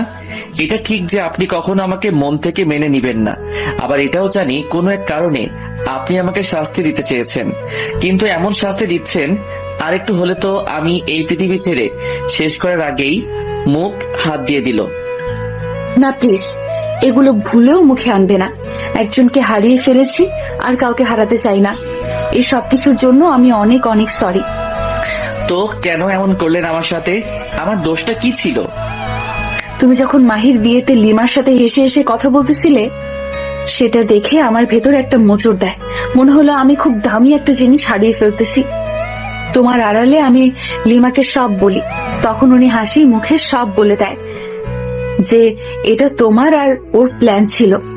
তবু আমার মনে একটা ভয় ছিল যে তোমাকে যদি কেউ নিয়ে যায় বা তুমি যদি অন্য কারো হয়ে যাও, সেই জন্য সেদিন রাতে তোমাকে জড়িয়ে ধরে ঘুমিয়েছিলাম। সেটা না হয় বুঝলাম, কিন্তু আমি অ্যাক্সিডেন্ট হওয়ার পর একবারও জাননি কেন? গিয়েছি সেটা তুমি দেখার আড়ালে। তুমি যখন ঘুমিয়ে থাকতে তখন যেতাম, আব্বু আম্মুর সাথে কথা বলে তোমার মাথায় হাত বুলিয়ে দিয়ে আবার চলে আসতাম। কিন্তু এত নাটক করার মানে কি? পারভেজ, তুমি যখন চাকরিটা পাইছো তখন আমি কি পরিমাণ খুশি হয়েছি তা বলে বোঝাতে পারবো না। কিন্তু দুঃখের বিষয়, তুমি তোমার চাকরির ব্যাপারে কিছুই বলনি, উল্টো লিমাই আমাকে বলেছে। তখন বলিনি ঠিক আছে, কিন্তু বাসায় এসে তো বলতাম। আমি ভাবছিলাম মিষ্টি কিনে নিয়ে গিয়ে আব্বু আম্মু আর আপনাকে একসাথে খুশির খবরটা দিব। সেটা না হয় ঠিক আছে, কিন্তু একবার কল করে বললে কি এমন ক্ষতি হয়ে যেত? ক্ষতি হতো না, ইচ্ছা ছিল বাসায় গিয়ে বলবো। আচ্ছা, সেদিন রাতে আমাকে এত অপমান কেন করলেন তাহলে? পারভেজ, আমি জানি তুমি অনেক ভালো। তোমাকে হিট করার মতো কোনো কথা আমার কাছে ছিল না, তাই সেদিন আবুল তাবুল কিছু বলছি, নিজেও জানি না। তো কেন বললেন? তোমার ভাইয়া যখন ছিল তখন আমাদের মাঝে খুব ভালো একটা সম্পর্ক ছিল, কিন্তু তুমি প্রতিদিন কাজ থেকে এসে ফ্লোরে ঘুমিয়ে যেতে। আপনি তো বলেছেন আপনি আমাকে মেনে নিতে পারবেন না, সেজন্যই তো ফ্লোরে থাকতাম। পারভেজ, জানো তোমার ভাইকে এত ভালোবেসেছিলাম যে তোমার ভাইয়ার জায়গায় অন্য কাউকে কোনো দিন কল্পনাও করতে পারি না, তাই তোমাকে কথাগুলো বললাম। কিন্তু সত্যি কথা হচ্ছে, এইভাবে তো আর লাইফ যায় না। তো আমাকে বলতেন। সব কথা মুখে বলতে নেই, কিছু কথা বুঝে নিতে হয়। তুমি যদি ফ্লোরে না থেকে খাটে থাকতে, আমি কি কিছু করতে পারতাম? সেটা না হয় পারতেন না, কিন্তু পরে বলতেন সব পুরুষ সমান, শুধু মেয়েদের সাথে থাকতে চায়। না, মোটেও না। তো এত কিছু করার কারণটা কি? দেখলাম। কি দেখলেন? দেখলাম আমার বরটা আমাকে ভালোবাসে কিনা। তাই নাকি? তো কি রেজাল্ট পেলেন? সেটা জানি না, তবে এটা মনে হচ্ছে পৃথিবীর ভাগ্যবতী নারীর মধ্যে আমি একজন, যে তোমার ভাইয়ের মতো ছেলেকে পেয়েছি। নিজের বাবা মায়ের চাইতেও 3 গুণ ভালো শ্বশুর শাশুড়ি পেয়েছি, আর সেরা ভাগ্যবতী এই জন্য সবশেষে তোমাকে পেয়েছি। কি বলবো বুঝতে পারছি না। খুব ভালোবাসি তোমায়, বলে বোঝাতে পারবো না। কিন্তু আপনি যে বললেন অন্য কোনো মেয়েকে বিয়ে করতে, আমি তো আইমানকে বলে দিছি অন্য মেয়ে খুঁজতে। ওই কি বললে তুমি? খুন করে ফেলবো। কেন? আপনি তো বললেন। আমি বললেই কি করতে হবে? আপনার আবদার না রেখে পারি? খুব ভালোবাসি তোমায়, পারবো না তোমাকে ছাড়া থাকতে, পারবো না তোমাকে অন্য কারো হতে দিতে। চুপ করে রইলাম, ভাবতেছি আপনাকে এখন কি বলে ডাকবো, ভাবি নাকি অবন্তী? মায়ের খাবা কিন্তু। ভাবি কেন ডাকবে? আচ্ছা, মাঝে মাঝে ভাবি ডাকিও। ভাবি ডাক শোনার মাঝেও অন্যরকম একটা আনন্দ আছে। ও তাই নাকি? বাট একটা শর্ত আছে। কি সেটা? আজ থেকে আপনি নয়, তুমি করে বলতে হবে। হুম, আই পারভেজ, চুপ করে আছো কেন? ভাবতেছি কি ভাবছো? আব্বু আম্মুর ইচ্ছাটা কিভাবে পূরণ করব। আজ থেকে কার্যক্রম শুরু করব কিনা সেটা ভাবছি। কোন ইচ্ছা? ওই যে নাতি নাতনির ইচ্ছাটা। অবন্তী লজ্জায় লাল হয়ে গেল, তারপর বলল, আই, একদম ফাইজলামো করবে না। ফাইজলামো করি তাই না? এই কথা বলেই অবন্তীর হাতটা ধরে একটা টান দিলাম। অবন্তী নিজেকে কন্ট্রোল করতে না পেরে আমার বুকের উপর এসে পড়ল। আই পারভেজ, শোনো শোনো, বলো। তোমার না অনেক ইচ্ছা ধুমধাম করে বিয়ে করা? ছিল, বাট এখন বলে লাভ কি? বলে লাভ আছে, আমাদের বিয়েটা আবারও হবে, and সেটা তোমার ইচ্ছে মতোই। অনেক টাকা লাগবে, কিন্তু পাবো কোথায়? সেটা তুমি জানো, বাট যদি বিয়ের অনুষ্ঠান না হয় তাহলে কিন্তু আমি তোমাদের বাসায় যাব না, আর আমাকে টাচও করতে দিব না। এটা কেমন কথা? যেটা বলেছি সেটাই হবে। আরে ধুর, এই মুহূর্তে টাকা কই পাবো? আর আব্বু আম্মুকে কি বলবো? আচ্ছা, আব্বু আম্মুকে বোঝানোর দায়িত্ব আমার। আচ্ছা, দেখি কি করা যায়। দেখো, আর এখন নিচে থাকবা। মানে সবকিছু তো ঠিক, আবার নিচে কেন? কোনো কিছুই ঠিক নেই বলছি না। অনুষ্ঠান ছাড়া, তোমার মনের আশা পূরণ হওয়া ছাড়া খাটে উঠতে দেব না। এটা কোনো কথা? নিচে থেকে থেকে আমার সমস্যা হয়ে গেছে। প্লিজ আজকে অন্তত উপরে থাকতে দাও। ওকে, দিব, বাট একটা শর্ত আছে। আবার কি শর্ত?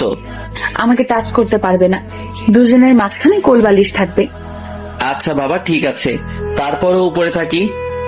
ওকে, এই পাশে গিয়ে শুয়ে পড়ো। আপনি ঘুমাবেন না? বলছি না তুমি করে বলতে। ও সরি। তুমি ঘুমাও, আমি পরে ঘুমাবো। কি আর করা, মাঝখানে একটা কোলবালিশ দিয়ে ঘুমিয়ে গেলাম। আমি আবার সবসময় কোলবালিশ জড়িয়ে ধরে ঘুমাই। রাতের বেলা মনে হচ্ছে কোলবালিশ নাড়াচাড়া করছে, কিন্তু কোলবালিশ এত নরম কিভাবে হয়? আস্তে করে তাকিয়ে দেখি কোলবালিশ নিচে পড়ে আছে, আর অবন্তী আমাকে জড়িয়ে ধরে ঘুমিয়ে আছে। এই জন্যই তো বলি কোলবালিশ এত নরম কেন। এটা যে আসল কোলবালিশ। যাই হোক, আমিও কোলবালিশ জড়িয়ে ধরে ঘুমিয়ে গেলাম। সকালে ঘুম থেকে উঠলাম কারো মিষ্টি হাসি দেখে। বাহ, ভেজা চুল দেখে আবারও ক্রাশ খেলাম। উঠে ফ্রেশ হয়ে নিলাম, তারপর নাস্তা করে আবার রুমে এসে অফিসের জন্য রেডি হয়ে নিলাম। অবন্তী রুমে আসলো। আই, তুমি কি এখন চলে যাবে? হুম। আচ্ছা, সাবধানে যেও, আর যাওয়ার পর আমাকে একটা কল দিও। ওকে? ওকে। ওইটা কি দেখেন তো? কোনটা? এই কথা বলে আমি যেদিকে ইশারা করেছি অবন্তী সেদিকে তাকালো, আর আমি এই সুযোগে ওর গালে একটা ভালোবাসার স্পর্শ রেখে দিলাম। অবন্তী লজ্জায় লাল হয়ে গেল। এটা কি করলে? কোনটা? এই যে এক্ষুনি দিলাম। আমার বউকে আমি দিয়েছি, আপনার সমস্যা কোথায়? অবন্তী হাসতে শুরু করলো। এই রাতে আসবো? জি না মশাই, আপনি আর এই বাসায় আসবেন না। এবার বিয়ের জন্য প্রিপারেশন নেন। নতুন বউ সেজে আপনার বাসায় যাব, তখন পেট ভরে আদর করিয়েন। এর আগে যাতে আপনার চেহারাও না দেখি। আমাকে ছাড়া থাকতে পারবে? না পারার কি আছে? আই, তুমি বকবক না করে অফিসে যাও, দেরি হয়ে যাচ্ছে। আর হ্যাঁ, আমি আব্বু আম্মুকে আবার বলে দিব। ওকে। অবন্তীর কাছ থেকে বিদায় নিয়ে বেরিয়ে গেলাম। আজকে অন্যরকম ভালো লাগা কাজ করতেছে। তারপর অফিসে চলে গেলাম। সারাদিন অফিসে কাজ করলাম। এর মধ্যে বেশ কয়েকবার অবন্তীর সাথে কথা হলো। বিকেল বেলা আইমানকে কল দিয়ে আসতে বললাম। ওর সাথে দেখা করে কিছুক্ষণ আড্ডা দিলাম। অবন্তীর কথাগুলো বলতে লাগলাম। যাক বাবা, বেঁচে গেলাম। জানিস পারবেশ, আমি কত টেনশনে ছিলাম। আরে আমিও তো অনেক টেনশনে ছিলাম যে অবন্তী আব্বু আম্মুকে ছাড়া কিছু বোঝে না, সে কি করে আব্বু আম্মুকে ছাড়া থাকবে। সেটাই। যাই হোক, সবকিছু মিটমাট হয়ে গেছে। না রে, আরো বড় একটা প্যারায় ফেলেছে আমাকে। আবার কি? আমাদের বিয়ের তো কোনো অনুষ্ঠান হয়নি, আবার অনেকে জানেও না। তাই অবন্তী চাইছে বড় করে অনুষ্ঠান করে ওরে আবার নতুন করে বউ সাজিয়ে নিয়ে যেতে। ভালো তো, তোরও তো ইচ্ছা ছিল ভালোভাবে বিয়েটা করা। ইচ্ছা তো ছিল, কিন্তু এখন টাকা কোথায় পাবো? অনেক টাকার দরকার। টাকা তো লাগবেই, টাকা ছাড়া কিছুই হবে না। আগামী 1 বছর টাকা জমাতে হবে যদি অনুষ্ঠান করতে চাই। আরে না, এটা পসিবল হবে না। তুই কি এই 1 বছর অবন্তী ওর বাবাই বাসায় রেখে দিবি? এটা কিছুতেই হয় না। সেটাই তো ভাবছি। পারবেশ, আমার মাথায় একটা বুদ্ধি এসেছে। কি? তুই তোর অফিস থেকে লোন নে, তাহলে তোর বেতন থেকে প্রতি মাসে একটা করে পার্সেন্টেজ ওরা রেখে দিবে। এতে করে তোর খুব উপকার হবে আর খুব বেশি প্রেশার পড়বে না। জয়েন করেছি অল্প কিছুদিন হলো, এখন কি লোন দিবে? পুরাতন চাকরিজীবী ছাড়া লোন দেয় না। আরে বেটা, তুই লিমার সাথে কথা বল, দেখ না কিছু একটা হয় কিনা। দেখি। এরপর আর কিছু কথাবার্তা বলে বাসায় চলে আসলাম। রুমে গিয়ে ফ্রেশ হয়ে সোফায় রুমে গেলাম। আব্বু বসে বসে টিভি দেখতেছে, আমি গিয়ে বাবার পাশে বসলাম। কিরে, কি অবস্থা? চাকরি কেমন চলছে? এই তো ভালোই। আমার মেয়ে কেমন আছে? ভালো। তোমাদের সাথে কথা হয়নি? সব সময় হয়। তুই নাকি মহা ধুমধামে বিয়ে করতে চাস? এগুলো কি বলো? ঠিকই তো বললাম, তোর নাকি সেই ছোটবেলা থেকে স্বপ্ন মহা ধুমধাম করে বিয়ে করবি, এখন আবার সেই ইচ্ছাটা জেগে উঠেছে। তোর এখানে বসবই না। আমি উঠে চলে গেলাম। বাবা বসে বসে হাসছে। আমি আম্মুর কাছে গেলাম। আম্মু রান্না করতেছে। আরে ধুর, আব্বু শুধু উল্টাপাল্টা কথা বলে। ধুর, আমি রুমে গেলাম। রুমে এসে বসে রইলাম। চারপাশে যেন অবন্তীর স্মৃতিগুলো ছড়িয়ে আছে। আমি অবন্তীকে কল দিলাম। কি করেন? একজনের কথা ভাবতেছিলাম আর উনিই কল দিল। আমিও খুব মিস করছি। প্লিজ চলে আসো, অনুষ্ঠান পরে করব। জি না সাহেব, সেটা হচ্ছে না। আমার উপর বেশি প্রেশার হয়ে যাচ্ছে না? আমার বরের উপর প্রেসার পড়বে, এতে আপনার সমস্যা কোথায়? সত্যি মিস করছি। আমিও করছি। ওকে রাখি। কল কেটে দিলাম। অবন্তীর কথা ভাবতেছি এমন সময় আম্মু রুমে আসলো, ডেকে নিয়ে গেল খাওয়ার জন্য। আমি, আব্বু আর আম্মু একসাথে খাচ্ছি। এমন সময় আব্বু বলল, জানিস পারবেশ, আমি ওনার দিকে তাকালাম। আমাদের মানে তোর আম্মুর আর আমারও অনেক ইচ্ছা ছিল আমাদের ছোট ছেলের বিয়েটা অনেক সুন্দর হবে, সবাই অনেক আনন্দ করবে, কিন্তু দেখ কেমন বাবা হলাম, আমি সেই ইচ্ছাটাও পূরণ করতে পারলাম না। আব্বু এগুলো কি বলো? টাকা হলে সব করা যাবে, এতে টেনশন করার দরকার নেই। আব্বুর মন খারাপ দেখে আমি উঠে চলে গেলাম। রাতের বেলা আব্বু আম্মু ঘুমিয়ে গেছে। আমি উঠে বের হয়ে গেলাম। ভাইয়ার কাছে যাব। কয়েকদিন ভাইয়ার কাছে যেতে পারিনি, আমার ভাইটা মন খারাপ করবে। বাইরে চাঁদের আলো ছিল। আমি হেঁটে হেঁটে ভাইয়ার কবরের কাছে গেলাম। কবরের মাথা বরাবর গিয়ে বসলাম। ভাইয়ার কবরের পাশে কয়েকটা গাঁদা ফুল গাছ লাগিয়েছিলাম, সেগুলোতে ফুল ফুটেছে। দেখে মনে হচ্ছে ভাইয়া হাসতেছে। ভাইয়া কেমন আছিস? তুই হয়তো ভাবছিস আমি তোকে ভুলে গেছি। না রে ভাই, আমি তোকে ভুলিনি। সময় পাইনি তোর কাছে আসার। তোর কর্তব্যগুলো আমি অক্ষরে অক্ষরে পালন করার চেষ্টা করতেছি, কিন্তু তোর মতো পারছি না। তবু চেষ্টা করতেছি। ভাইয়া যেখানে যাই না কেন, তোর অভাবটা আমি অনুভব করি। তোর স্মৃতিগুলো আমাকে ঘুমাতে দেয় না। ঘুমাতে গেলে তোর সাথে ঘুমানোর কথা মনে পড়ে, খেতে গেলে তোর সাথে ভাগাভাগি করে খাওয়ার কথা মনে পড়ে, খেলা দেখতে গেলে তোর দলের বিরোধিতা করার কথাগুলো মনে পড়ে। আজ সব আছে, ভালো একটা চাকরিও পেয়েছি। টাকা এখন নেই, হয়তো ভবিষ্যতে হবে। সবকিছু হয়তো পাবো, কিন্তু তোকে পাবো না। ভাই আমি জানি তুই আমার উপর অভিমান করে আছিস। ভাই বিশ্বাস কর, এক সেকেন্ডের জন্য আমি তোকে ভুলিনি। তোর অবন্তীকে আমি সর্বোচ্চ চেষ্টা করেছি ভালো রাখার, পড়ালেখা করানোর। আমি সফল হয়েছি। জানিস ভাইয়া, প্রতি রাতেই আমি মায়ের কান্নার আওয়াজ শুনতে পাই, কিন্তু আমি মাকে সান্ত্বনা দেই না। তুই আবার এটা ভাবিস না আমি স্বার্থপর। আমি আম্মুকে সান্ত্বনা দেই না এই জন্য যে আম্মুকে সান্ত্বনা দেওয়ার মতো ভাষা আমার নেই। অবন্তী এখনো তোকে অনেক ভালোবাসে। আমাকে মেনে নিলেও অবন্তীর মনে তুই যে জায়গাটা করে নিয়েছিস, সেটাতে তুই সারা জীবন থাকবি। ভাই আজকে সব আছে, শুধু তুই নেই। আর একবারের জন্য আমাদের মাঝে ফিরে আয়, দেখে যা ওদের আমি ঠিক মতো রাখতে পারছি কিনা। আর একবার এসে আমার সাথে ঝগড়া করে যা। এবার আর তোর সাথে মারামারি করব না। তুই শুধু একবার আয়। চোখ দুটো ঝাপসা হয়ে গেছে, আর কোনো কথাই আসছে না আমার মুখ দিয়ে। আরো কিছুক্ষণ ওখানে বসে কবর জিয়ারত করে বাসায় চলে আসলাম। পরের দিন ঘুম থেকে উঠে ফ্রেশ হয়ে নাস্তা করে অফিসে চলে গেলাম। 11টার দিকে লিমা আসলো। দুলাভাই, পারভেজ নাকি এইটা? মনে হয়। কি অবস্থা? ভালো না রে, বিপদে আছি। কেন, আবার কি হয়েছে? এবার তো সবকিছু ঠিকঠাক হয়ে গেছে। অবন্তী আমাকে সবকিছু বলেছে। তুই তো হারামি, কিছুই বলবি না। এখন বল, আবার কি হয়েছে? সবকিছু বললাম। ওরে অনেক টাকা লাগবে। লোনও তো দিবে না, কারণ নতুন জয়েন করেছি। আচ্ছা, আমি ম্যানেজারকে বলে দিব, দেখ কিছু হয় কিনা। থ্যাঙ্কস দোস্ত। একটা শর্ত আছে। কিসের শর্ত? আচ্ছা বল শুনি। যদি টাকা দেয় তাহলে তোদের বাসর ঘরটা আমি সাজাবো। আমার অনেক দিনের শখ, কিন্তু কিন্তু কেউ আমাকে সাজাতে দেয় না। আচ্ছা ঠিক আছে, তুই আগে ম্যানেজারকে বলে দেখ। ওকে। লিমা আমার ডেস্ক থেকে চলে গেল। আমি অবন্তীকে কল দিলাম, কল দিয়ে কথাটা বললাম। এ কথা বলে মোবাইলটা রেখে দিল। লিমা কিছুক্ষণ পর ম্যানেজারের রুম থেকে বের হলো। এই পারভেজ, বলো। আমি ম্যানেজারকে বলে দিয়েছি, দেখ উনি কি বলে। আচ্ছা ঠিক আছে।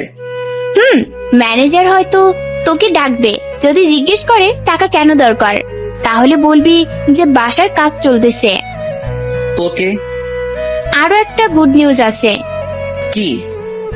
আজকে সানি আসবে, আমি ওরে নিয়ে আসার জন্য যাচ্ছি। সানিকে? তোর দুলাভাই, আমার হবু বর। বাহ, বিয়ের আগে এত প্রেম, বিয়ের পর কি করবি? তুই আর অবন্তী যেটা করবি আমরাও সেটা করব। আমাকে একটু বলিস তোরা কি কি করস? মায়ের খাবি ফাজিল। আচ্ছা আমি গেলাম। ওকে, আল্লাহ হাফেজ। লিমা চলে গেল। আমি বসে বসে কাজ করতে লাগলাম। দুপুর শেষ হয়ে বিকেল হয়ে গেল, কিন্তু ম্যানেজারের কোনো খবিশ নাই। আমি ভাবতেছি টাকা হয়তো দিবে না। ছুটি হওয়ার প্রায় 20 মিনিট আগে পিয়ন আসলো আমার কাছে। স্যার আপনাকে ডাকছে। কে? ম্যানেজার স্যার, এখন গিয়ে দেখা করেন। আচ্ছা ঠিক আছে, আপনি যান, আমি আসছি। এক বুক আশা নিয়ে ম্যানেজারের রুমে গেলাম। স্যার আসবো? মিস্টার পারভেজ, আসুন ভিতরে আসুন। Thank you sir. বসুন। আমি বসলাম। আপনার নাকি টাকার খুব প্রয়োজন? জি স্যার। কত? 3 লক্ষ হলে হবে। এত টাকা দিয়ে কি করবেন? স্যার বাসার কাজ চলতেছে। কিন্তু মিস্টার পারভেজ, আপনি জয়েন করেছেন যে এখনো 1 মাস হয় নাই। আমরা এই মুহূর্তে আপনাকে এত টাকা দিতে পারি না। কেন স্যার? অন্যান্য কোম্পানিগুলোতে তো যারা কর্মকর্তা তাদেরকে লোন দেয় আর মাস শেষে বেতন থেকে কেটে নিয়ে যায়। আমার ক্ষেত্রেও একইটাই করিয়েন। লোন দেন, আমরাও দিই, কিন্তু সেটা পুরাতন লোকদের কি। আপনি যে এই অফিসে সারা জীবন কাজ করবেন তার কোনো গ্যারান্টি আছে? সেটা না হয় ঠিক আছে, কিন্তু আমি তো আর এই মুহূর্তে চলে যাচ্ছি না। আর আমার সব কাগজপত্র আপনাদের কাছে। আপনারা ওগুলো না দিলে তো আমি অন্য কোথাও চাকরি করতে পারবো না। আমি যদি এই অফিস থেকে চলেও যাই তাহলে আপনাদের টাকা শোধ করে তারপরেই যাব। সেটা না হয় বুঝুন, কিন্তু এতগুলো টাকার জন্য আপনাকে কিছু ডকুমেন্ট জমা দিতে হবে। কি? আপনার বাড়ি কাগজপত্র। যদি কোনো কারণে আপনি টাকা না দিয়ে চলে যান, আমরা আপনার বাড়ি দখল করব। আচ্ছা ঠিক আছে, দিব। আর আপনার বর্তমান বেতন 25,000 টাকা। আমরা প্রতি মাসে 5,000 টাকা কেটে নেব, বাকি 20,000 টাকা পাবেন। Okay sir. ওকে, কালকে আসার সময় বাড়ির কাগজপত্র নিয়ে আসবেন, ঠিক আছে? আসি স্যার। সালাম দিয়ে বের হয়ে গেলাম। তারপর বাসায় চলে গেলাম। রাতে বসে বসে ভাবতেছি কি করে আব্বু আম্মুকে কাগজের কথা বলবো। খাওয়ার সময় আব্বুকে বলে দিলাম দলিলের কথা। বাবা কিছুই বললো না। খাওয়া শেষ করে আমি রুমে চলে গেলাম। কিছুক্ষণ পর আব্বু একটা ফাইল নিয়ে আমার রুমে আসলো, আমার হাতে দিয়ে বলল, এখানে সবকিছু আছে।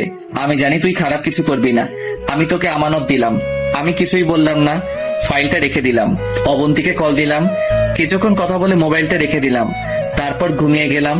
সকালে ঘুম থেকে উঠে ফ্রেশ হয়ে নাস্তা করে অফিসে চলে গেলাম। সোজা ম্যানেজারের রুমে গেলাম। ফাইলটা ওনার হাতে দিয়ে আমি আমার ডেস্কে গিয়ে কাজ করতে শুরু করলাম। 11টার দিকে পিয়ন এসে ডেকে নিয়ে যায়, ম্যানেজার নাকি আমাকে ডাকতেছে।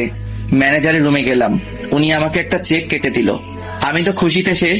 যাই হোক, ম্যানেজার থেকে 1 ঘন্টার জন্য ছুটি নিলাম, না হলে বিকেল বেলা ব্যাংক বন্ধ হয়ে যাবে। আইমানকে কল দিয়ে আসতে বললাম। তারপর আইমান আসলো, ওরে নিয়ে টাকাটা ব্যাংক থেকে নিয়ে আসলাম। তারপর আবার অফিসে চলে গেলাম। কাজ শেষ করে বাসায় চলে আসলাম। রাতে অবন্তীকে কল দিলাম। বলেন সাহেব, সারাদিন কোনো খবর ছিল না আপনার, এখন মনে হয়েছে তাই না? সরি, কাজে ছিলাম তো তাই। তুমিও তো দাওনি। মোবাইলে টাকা ছিল না, তোমারও তো বলেছিলাম টাকা পাঠাতে, বাট তুমি তো পাঠাওনি। সরি, মনে ছিল না।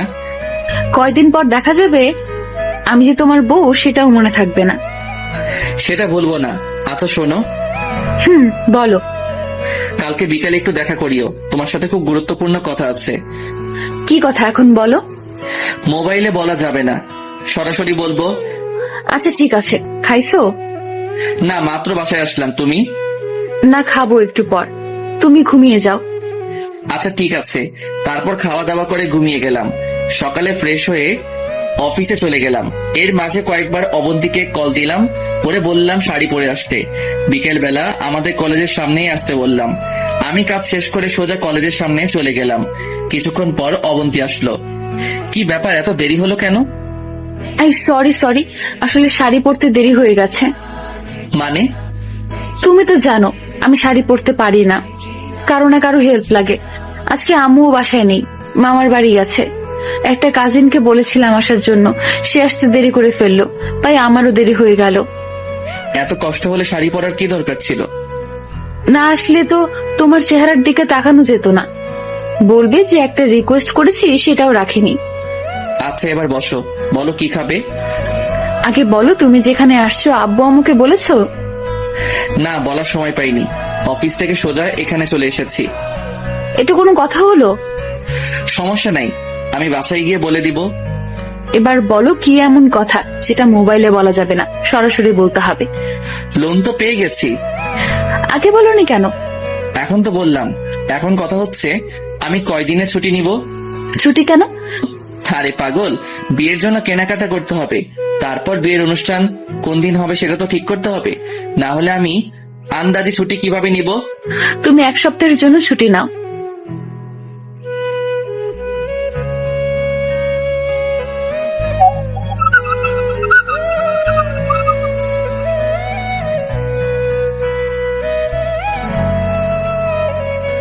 আরে পাগল, বিয়ের জন্য কেনাকাটা করতে হবে। তারপর বিয়ের অনুষ্ঠান কোন দিন হবে সেটা তো ঠিক করতে হবে। না হলে আমি আন্দাজে ছুটি কিভাবে নিব? তুমি 1 সপ্তাহের জন্য ছুটি নাও। এতদিন দিবে না, সর্বোচ্চ দিলে 3 দিন দিবে। তাহলে তোমার বিয়ে করার দরকার নেই। আরে দূর, এগুলো কি বলো? ঠিকই তো বললাম। আচ্ছা, তুমি কালকে অফিস করো, তারপরের কয়েকদিনের জন্য ছুটি নিও। ওকে, শপিং কোন দিন করবে? শপিং এ যাবো পরশুদিন। আচ্ছা ঠিক আছে। আচ্ছা শোনো, বাসায় কেউ নেই, আমি চলে যাচ্ছি। রাতে মোবাইলে কথা হবে, আর পরশুদিন তো দেখা হচ্ছেই। এখন চলে যাবা? হুম। এই যাওয়ার আগে একটা দিয়ে যাও না। কি? ডাল দেখিয়ে দিলাম। মায়ের খাবা, বিয়ের আগে এগুলো কিচ্ছু হবে না। আসি আমি। অবন্তী চলে যাচ্ছে, আমি ওর চলে যাওয়ার দিকে তাকিয়ে আছি আর ভিতরে ভিতরে হাসতেছি। তারপর আমিও বাসায় চলে গেলাম। রাতে আব্বু আম্মুকে সবকিছু বললাম। তোর বলা লাগবে না, অবন্তী আমাদের সব বলেছে। ও তাহলে তো ভালোই।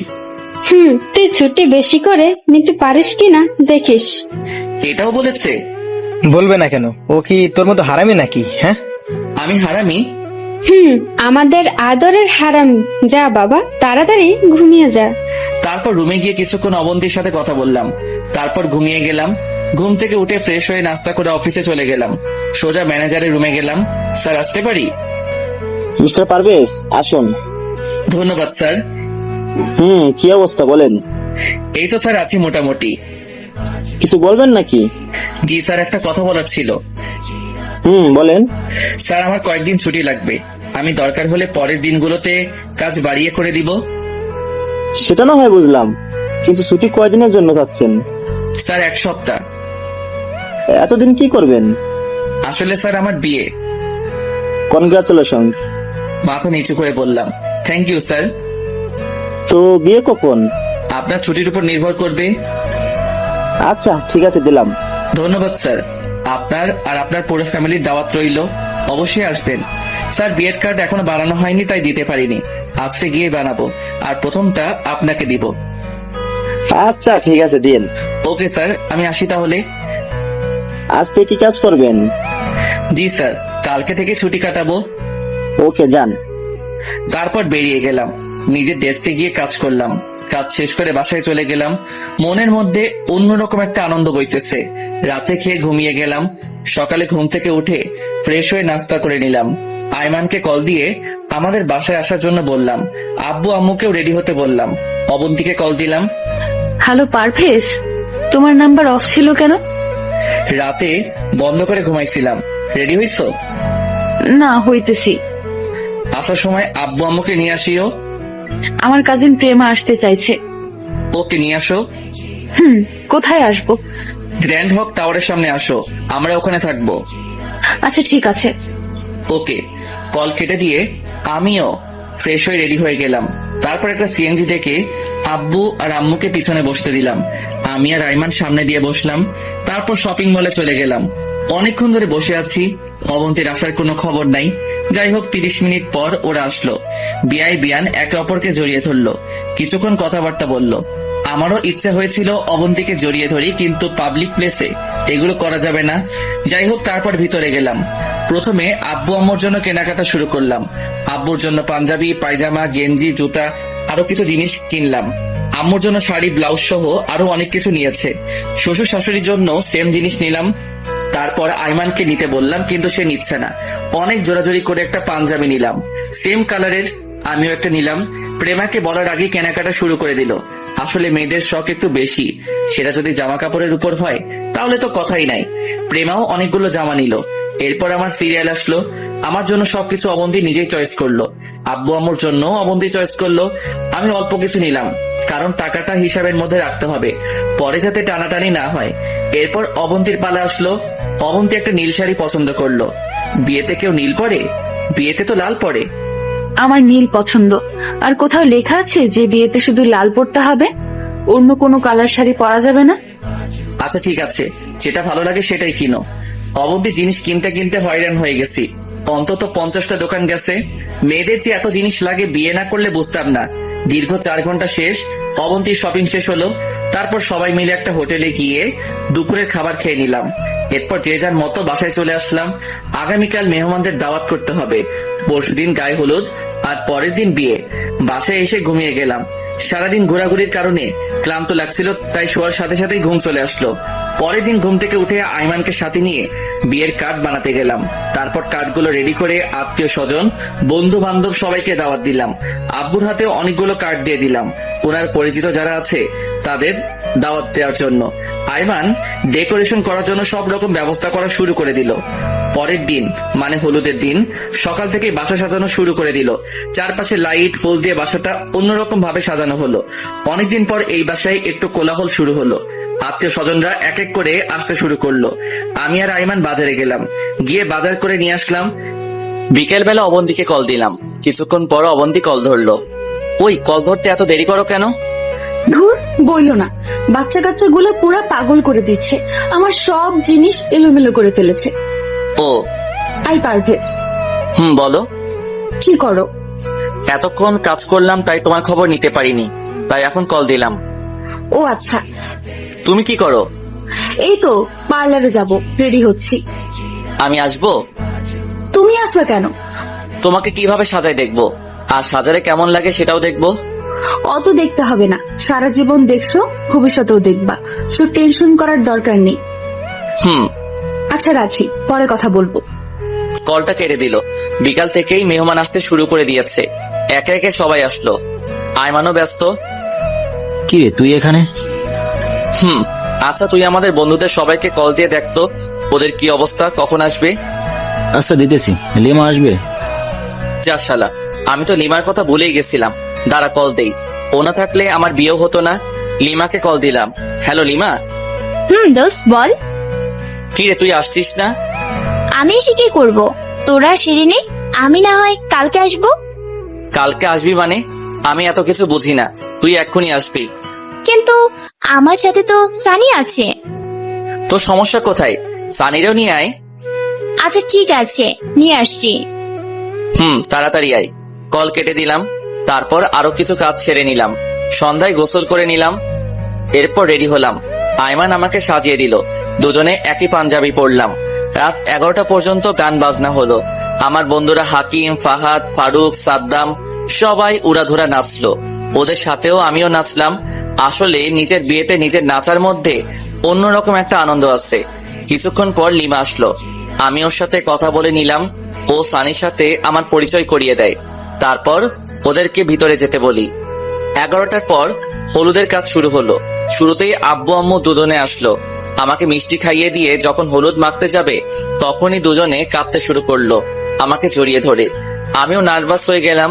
তারপর আইমান, হাকিম, ফাহাদ এসে ওনাদেরকে সব বুঝিয়ে আবারও পরিস্থিতি ঠিক করলো। তারপর আইমান, হাকিম, ফাহাদ, লিমা, সানি, সাদ্দাম একে একে এসে হলুদ মেখে গেল। আত্মীয় স্বজন সবার হলুদ দেওয়া শেষ, শুধু একজন ছাড়া, যে জীবনেও আমাকে হলুদ দিতে পারবে না। সে হচ্ছে আমার ভাই। ভাইয়া বেঁচে থাকলে হয়তো ভাইয়া সবার আগে আমাকে হলুদ দিত। ভাইয়ার কথা মনে পড়তেই মনটা খারাপ হয়ে গেল। আমার মনটা খারাপ দেখে বন্ধুরা সবাই আসলো। কিরে আপসেট কেন?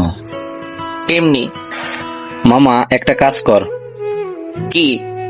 চল তোর বউকে হলুদ দিয়ে আসি। আরে ধুর, জামাই কখনো বউকে হলুদ দিতে দেখেছিস? আরে বেটা, কয়জন জামাই পারবে নিজের বউকে গায়ে হলুদ দিতে? চল, এটা হবে অন্যরকম গায়ে হলুদ। তারপরেও আরে বেটা, এত কথা বলিস কেন? চল তো। এত রাতে গাড়ি কোথায় পাবি? গাড়ি লাগবে না, বাইক আছে। আমারটা আর ফাহাদেরটা নিলে হয়ে যাবে। আচ্ছা ঠিক আছে, চল। এরপর বাইক নিয়ে আমি আর হারামিগুলো অবন্তীদের বাসার দিকে রওনা দিলাম। পুরো রাস্তা ফাঁকা। গভীর রাত হওয়ায় রাস্তায় গাড়ি তেমন নেই। স্পিডে চালিয়ে অবন্তীদের বাসার সামনে চলে গেলাম। গেটটা পার হয়ে ভিতরে গেলাম। চারপাশে কেমন হইচই, আমার এক প্রকার লজ্জাও করতেছে। হলুদের রাত, কোথায় জামাই নিজের বাসায় থাকবে সেটা না করে বউয়ের বাসায় চলে এসেছে। মানুষ কি বলবে আল্লাহই জানে। আমাদেরকে দেখে সবাই একটু অবাক হলো। আসলে হওয়ারই কথা। অবন্তীর বাবা এগিয়ে আসলো।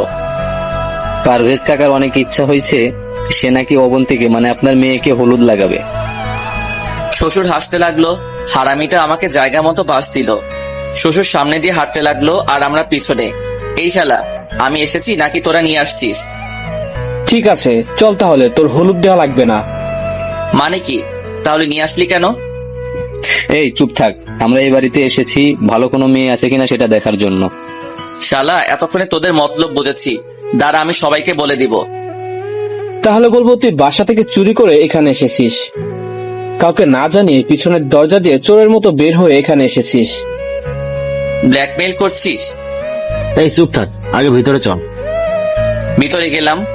ব্ল্যাকমেইল করছি? ভিতরে গেলাম, সবাই অবন্তীকে হলুদ লাগাতে ব্যস্ত। আমাদেরকে দেখে একটু টাস্কি খেলো। ভিতরে গিয়ে বসলাম। অবন্তীর হলুদ লাগানো প্রায় শেষ পর্যায়ে, আর কয়েকজন বাকি আছে।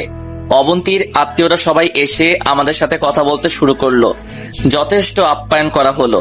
অবন্তী আমাকে দেখে বারবার তাকাতে লাগলো, আর অবন্তীর দিক থেকে চোখ অন্য কোথাও ফিরাচ্ছি না, কারণ অবন্তীকে অসাধারণ লাগছে। আমরা গিয়ে কয়েকটা চেয়ার নিয়ে বসলাম। আমাদেরকে হলুদ দেওয়ার জন্য ডেকে নিল। প্রথমে সাদ্দামকে পাঠালাম, তারপর ফাহাদ, হাকিম, আয়মান, সব শেষে আমি গিয়ে অবন্তীর পাশে বসলাম।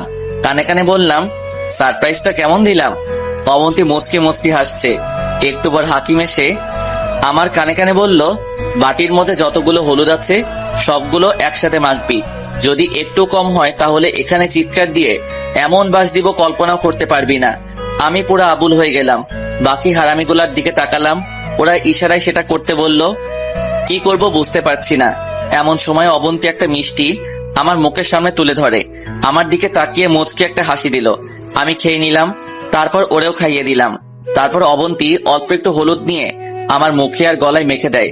আমি ওই হারামিগুলোর দিকে তাকালাম, সবাই ইশারায় বলতেছে সবগুলো লাগিয়ে দেওয়ার জন্য। তারপর আমি অবন্তীকে ইশারায় অন্যদিকে তাকাতে বললাম। সে যখন অন্যদিকে তাকালো, আমি পুরো বাটির হলুদ নিয়ে ওর মুখে মেখে দিলাম। অবন্তী তো পুরো টাস্কি খেয়ে গেল। তারপর অবন্তী ওর মুখ থেকে কতগুলো হলুদ নিয়ে আমার চোখ, কান, গলা আর কোথাও বাকি রাখেনি। হাকিম, ফাহাদ আর আয়মান আমার কাছে আসলো। তারপর ওরাও আমাকে পুরো শরীরে হলুদ লাগাতে শুরু করলো। আয়মান আমাকে ডাক দিয়ে সাইডে নিয়ে আসে। গিয়ে দেখি বাকিরাও আছে। কিরে, এখানে নিয়ে আসলি কেন? পারভেজ বন্ধু, আরো একটা কাজ বাকি আছে। আবার কি? তুই অবন্তীকে কোলে নিয়ে রুমে দিয়ে আসবি। মানে কি? এত মেহমানের সামনে ওরে কোলে নিলে সবাই কি বলবে? আরে বেটা, লোকে বলুক, তাতে তোর সমস্যা কোথায়? তুই তোর বউকে কোলে নিবি। আরে না, এটা হয় না। হবে হবে, সব হবে। কেমনে? সবার সামনে গিয়ে বলবো আপনাদের আদরের জামাই এখানে আসার আগে মদ খেয়ে এসেছে, যার কারণে এগুলো করতেছে। মানে কি? সবাই তো জানে আমি ভালোবেসে এগুলো করছি। তোমার ভালোবাসার উপর একটু পরে ঠাডা পড়বে। না ভাই, এগুলো করিস না। আমার একটা ইজ্জত আছে। তোর ইজ্জতের গোষ্ঠী কিলাই, যেটা বলছি সেটা কর। তুই অন্তত আমাকে সাপোর্ট দে। আরে রাখ তোর সাপোর্ট, ওরা যেটা বলেছে সেটাই কর। এই সাদ্দাইমা, তুই অন্তত আমার পক্ষে থাক। আমি তোর পক্ষে থাকি আর ওরা সবাই আমাকে মারুক, দরকার নেই ভাই। ওরা যেটা বলেছে সেটাই করব। পড়ে গেলে মাইন কাছি পায়। আচ্ছা দাঁড়া একটু পর। আগে স্টেজে চল। তারপর আবারও স্টেজের সামনে আসলাম, দেখলাম অবন্তী ওর কাজিন আর বান্ধবীদের সাথে নাচতেছে। আমি ওর দিকে তাকিয়ে আছি। কি রে, তুই নাচবি নাকি? আর বাস দিস না ভাই, এমনিতে যেগুলো দিছস সারা জীবন মনে থাকবে। এই পারভেজ, মামা এবার যা, সবাই বাসায় চলে যাচ্ছে। একটু পর যাই। শালা এখন যাবি না হলে?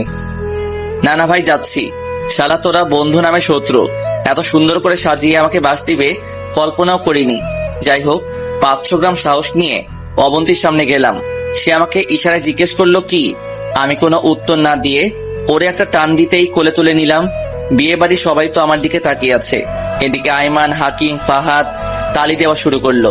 ওদের তালি দেওয়া দেখে বাকিরাও তালি দেওয়া শুরু করলো। অবন্তী লজ্জায় লাল হয়ে যায়, তারপর আমার বুকে মাথা লুকিয়ে ফেলে। আমি অবন্তীকে কোলে নিয়ে ওর রুমে নিয়ে গেলাম, খাটের উপর রাখলাম। তারপর আস্তে আস্তে ওর কাছে গেলাম। ওই কি করো? কিছু না, জাস্ট একটু। এই না, এখন না, গায়ে হলুদে এগুলো কেউ করে না। সমস্যা কোথায়? কালকে তো বিয়ে হবেই। না, জি না মশাই, কালকেই করিয়ে।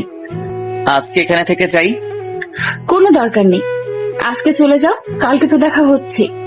তাহলে একটা আদর দাও। মায়ের খাওয়া বলে দিলাম, যাও এখন, কেউ চলে আসবে, দরজাও খোলা। দাঁড়াও, দরজা লাগিয়ে দিয়ে আসি। যখন ওটি দরজার কাছে গেলাম, দেখলাম অবন্তীর কাজিন যাই সবাই আসতেছে। দূর সব জায়গায় আমি ব্যর্থ। অবন্তীর দিকে একরাশ হতাশা নিয়ে তাকালাম। সে আমার দিকে তাকিয়ে তাকিয়ে হাসছে। তারপর ও রুম থেকে চলে আসলাম। বাইরে এসে সবার থেকে বিদায় নিয়ে আবারও আমাদের বাসার দিকে রওনা দিলাম। আমি বাইকের পেছনে বসে আছি, আইমান ড্রাইভ করতেছে, আর বাকি হারামিগুলা আমারে নিয়ে ট্রল করতেছে। একটা ভালো লাগা কাজ করতে লাগলো। যদিও বাস দিয়েছে, কিন্তু আমারই উপকার হয়েছে। যাই হোক, অবশেষে বাসায় চলে আসলাম। এসে ওদের সবাইকে রুম দেখিয়ে দিলাম ঘুমানোর জন্য। আমি রান্নাঘরে গেলাম কোথাও হলুদ আছে কিনা দেখার জন্য। একটা ছোট বাটির মধ্যে অল্প একটু আছে। আমি ওগুলো নিয়ে বের হয়ে গেলাম। সবাই হলুদ দিয়েছে, শুধু একজন ছাড়া। তার কাছেই যাচ্ছি। আমি ভাইয়ার কাছে যাচ্ছি। সবকিছু ভুলে গেলেও আমার ভাইয়ার কথা আমি ভুলিনি। এত আনন্দের মধ্যেও ভাইয়ার শূন্যতা আমি অনুভব করি। হাঁটতে হাঁটতে ভাইয়ার কবরের পাশে গিয়ে বসলাম। কিছুক্ষণ তাকিয়ে রইলাম, তারপর বলতে শুরু করলাম, ভাইয়া কেমন আছিস? আমি জানি তুই অভিমান করে আছিস, প্লিজ ভাই অভিমান করিস না। আমি ব্যস্ত ছিলাম, তাই আসতে দেরি হয়ে গেছে। কিন্তু বিশ্বাস কর, তোর কথা আমার মনে ছিল। ভাইয়া তুই তো জানিস আজকে আমার গায়ে হলুদ। সত্যি বলতে আজকে গায়ে হলুদের কোনো কথা ছিল না, কারণ আমার বিয়েটা অনেক আগেই হয়ে গেছে। অনুষ্ঠান ছাড়া হয়েছে, কিন্তু ছোটবেলার ইচ্ছা আর অবন্তীর জন্যই এই অনুষ্ঠানটা করতেছি। ভাইয়া সবাই তো আমাকে হলুদ দিল, তুই দিবি না? জানি তুই অভিমান করে আছিস, কারণ আমি তোর অবন্তীকে বিয়ে করেছি তাই।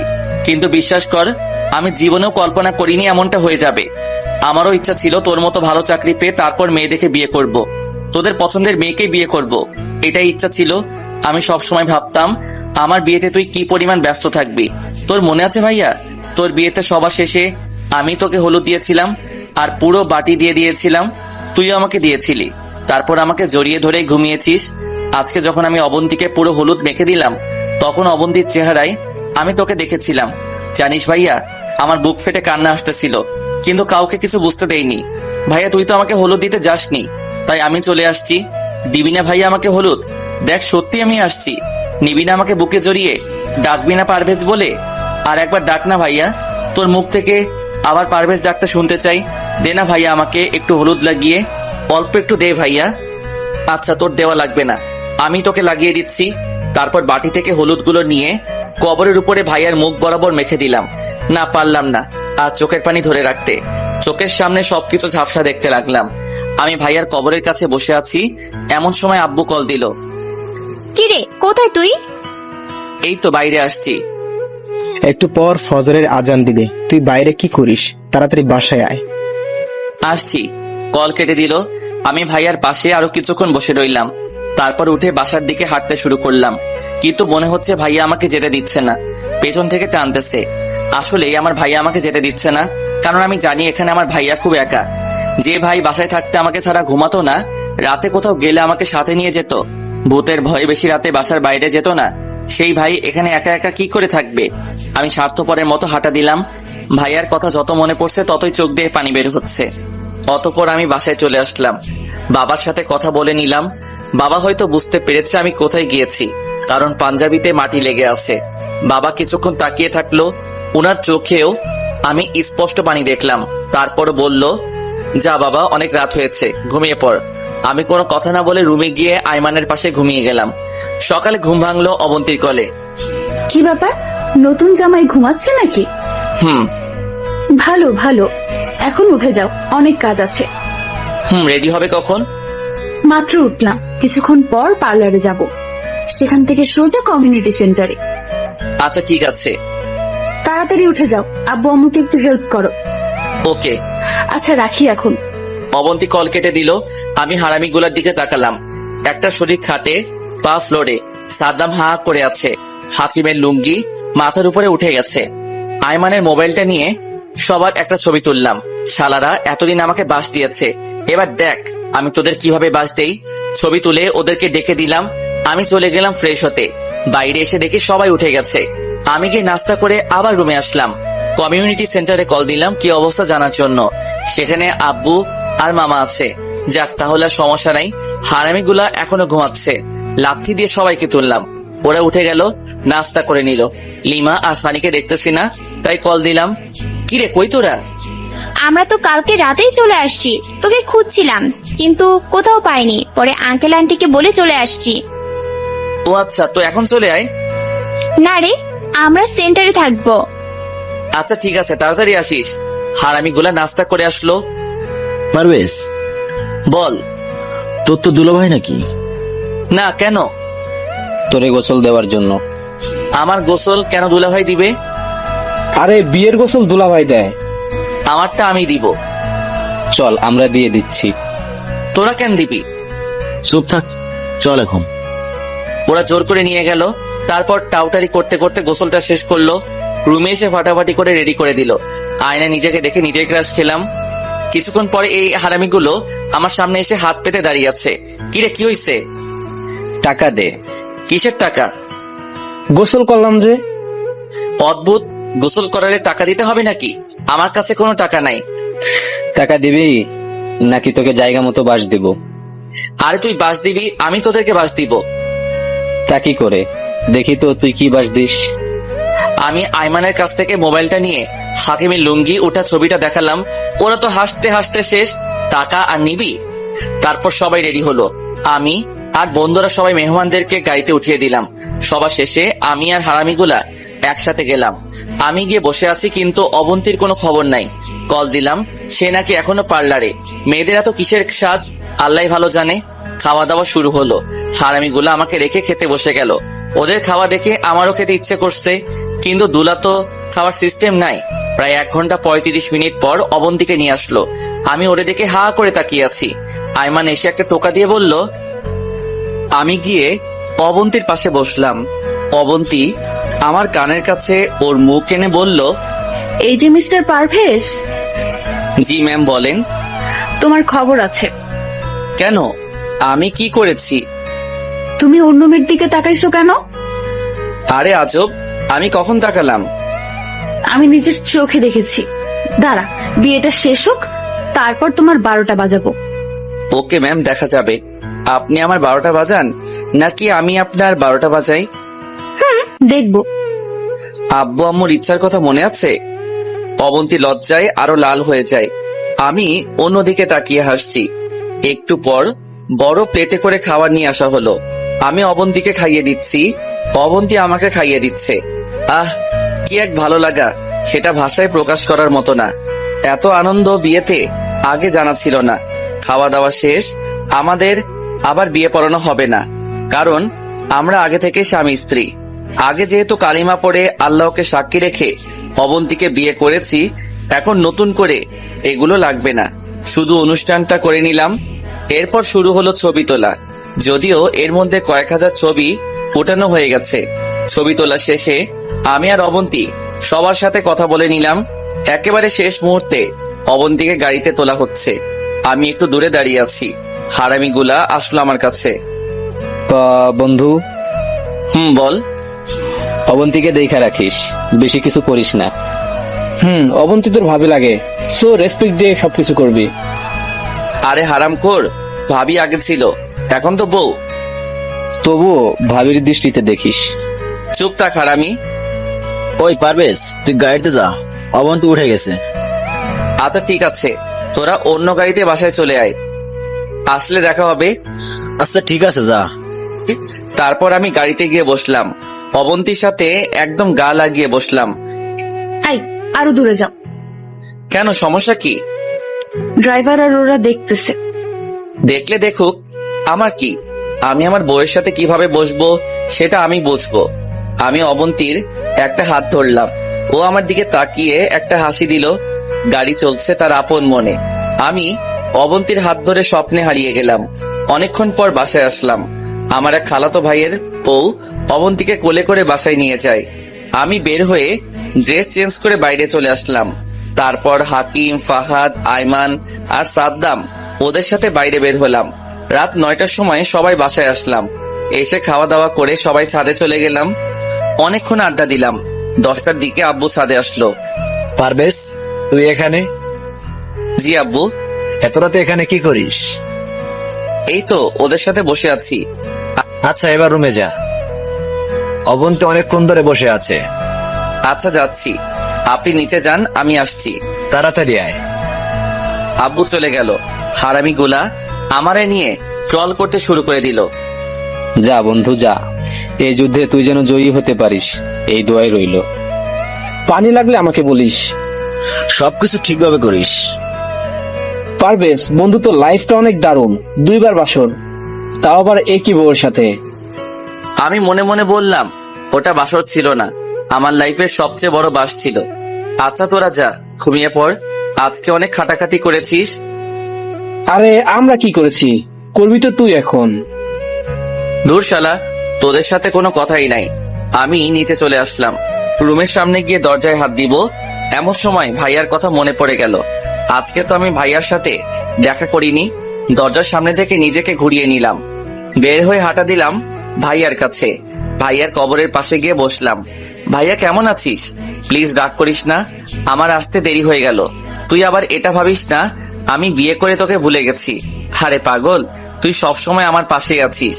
জানিস ভাইয়া, আমি যখন বিয়ের পিঁড়িতে বসেছি তখন চোখের সামনে তোকে দেখতেছি। আমার মনে হচ্ছে তুই আমার বিয়ের সব কাজ করছিস। ভাইয়া, আজকে আমার বাসর রাত, তুই থাকলে হয়তো আরো বেশি মজা হতো বিয়েতে। আমি জানি তোর অবন্তীকে আমি বিয়ে করেছি দেখে তুই আমার উপর রাগ করে আছিস, কিন্তু কি করব বল, আমি না করলে অবন্তীর অন্য জায়গায় বিয়ে হয়ে যেত। ভাইয়া, আমি অবন্তীকে তোর মতো করে ভালো রাখার চেষ্টা করব, তুই আমার জন্য দোয়া করিস ভাইয়া। এমন সময় অবন্তী কল দিল। আমি কল কেটে দিলাম। আরো কিছুক্ষণ থেকে তারপর বাসার দিকে রওনা দিলাম।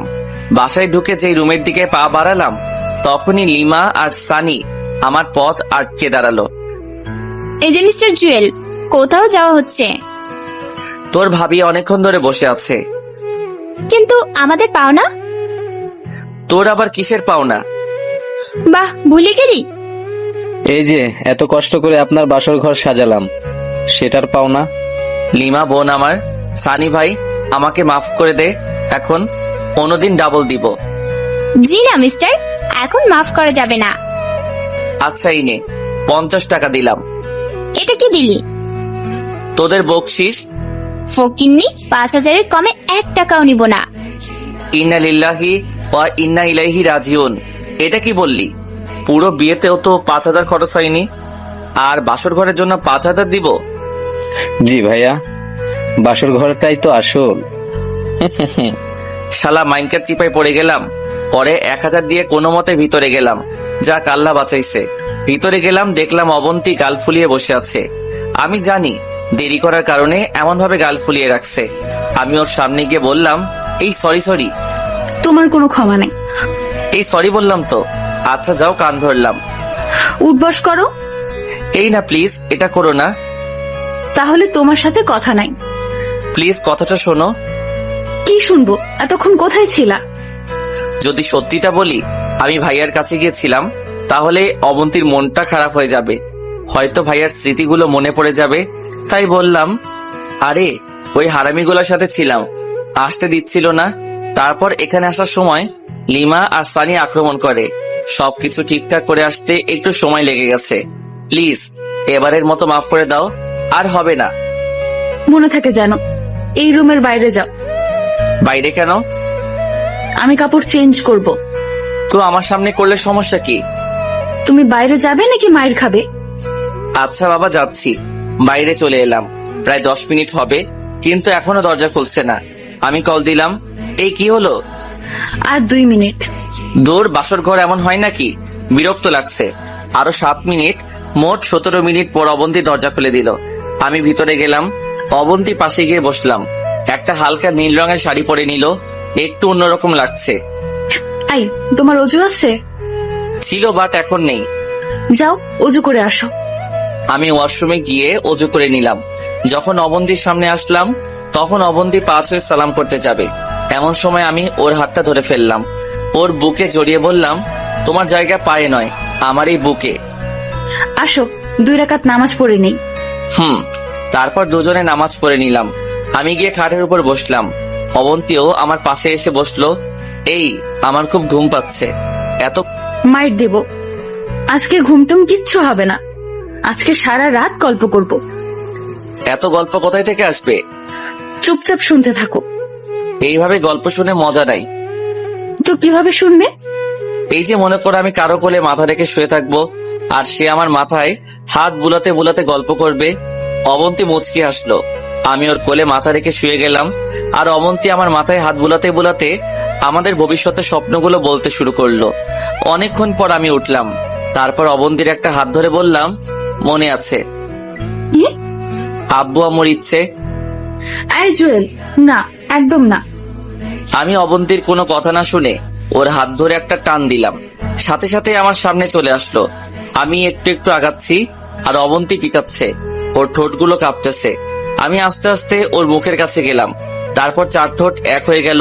দুজনেই হারিয়ে গেলাম অন্য এক জগতে। শুরু হলো আমাদের নতুন জীবনের নতুন অধ্যায়। 5 বছর পর। না মা, আজকে অফিসে যাব না, তোমাদের নিয়ে ঘুরতে যাব। ও, কি মজা কি মজা। আচ্ছা, আব্বু কোথায় যাবে? সেটা না হয় পরে বলবো। তোমার আম্মু কোথায়? আম্মু তো নাস্তা রেডি করছে, তুমি ফ্রেশ হয়ে আসো। ওকে মামনি, তুমি যাও, আমি আসছি। ফ্রেশ হতে হতে আপনাদের কাহিনীটা বলে দেই। এই যে একটু আগে যে কথা বললো, সে হচ্ছে আমার মেয়ে অনা।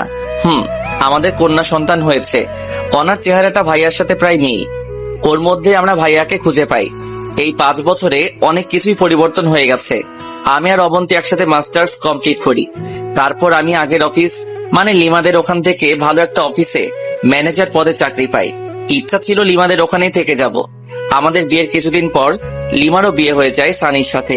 তারপর তারা দেশ ছেড়ে চলে যায়। লিমার কোনো ভাই বোন না থাকায় তার আব্বু কোম্পানি বিক্রি করে লিমার ওখানে চলে যায়। আমি অন্য একটা কোম্পানিতে চাকরি নেই। আইমানও খুব ভালো একটা চাকরি পেয়েছে। তবে আফসোস, আমার ফ্রেন্ডটা আমার সাথে নেই। চাকরির কারণে দুইজন দুই প্রান্তে, কিন্তু সব সময় কথা হয়। আর হাকিম, ফাহাদ, সাদ্দাম ওরাও চাকরি করে, বিয়ে শাদী করে, যে যার মতো সেটেল। মাঝে মধ্যে কথা হয়। আমার আর অবন্তীর সম্পর্কটা আরো গভীর হয়। ভালোবাসা দিনে দিনে অনেক বেড়ে যায়। ফ্রেশ হয়ে নাস্তা করতে গেলাম। আমি আব্বু আম্মুকে রেডি হতে বললাম। ওনারা সবাই রেডি হলো।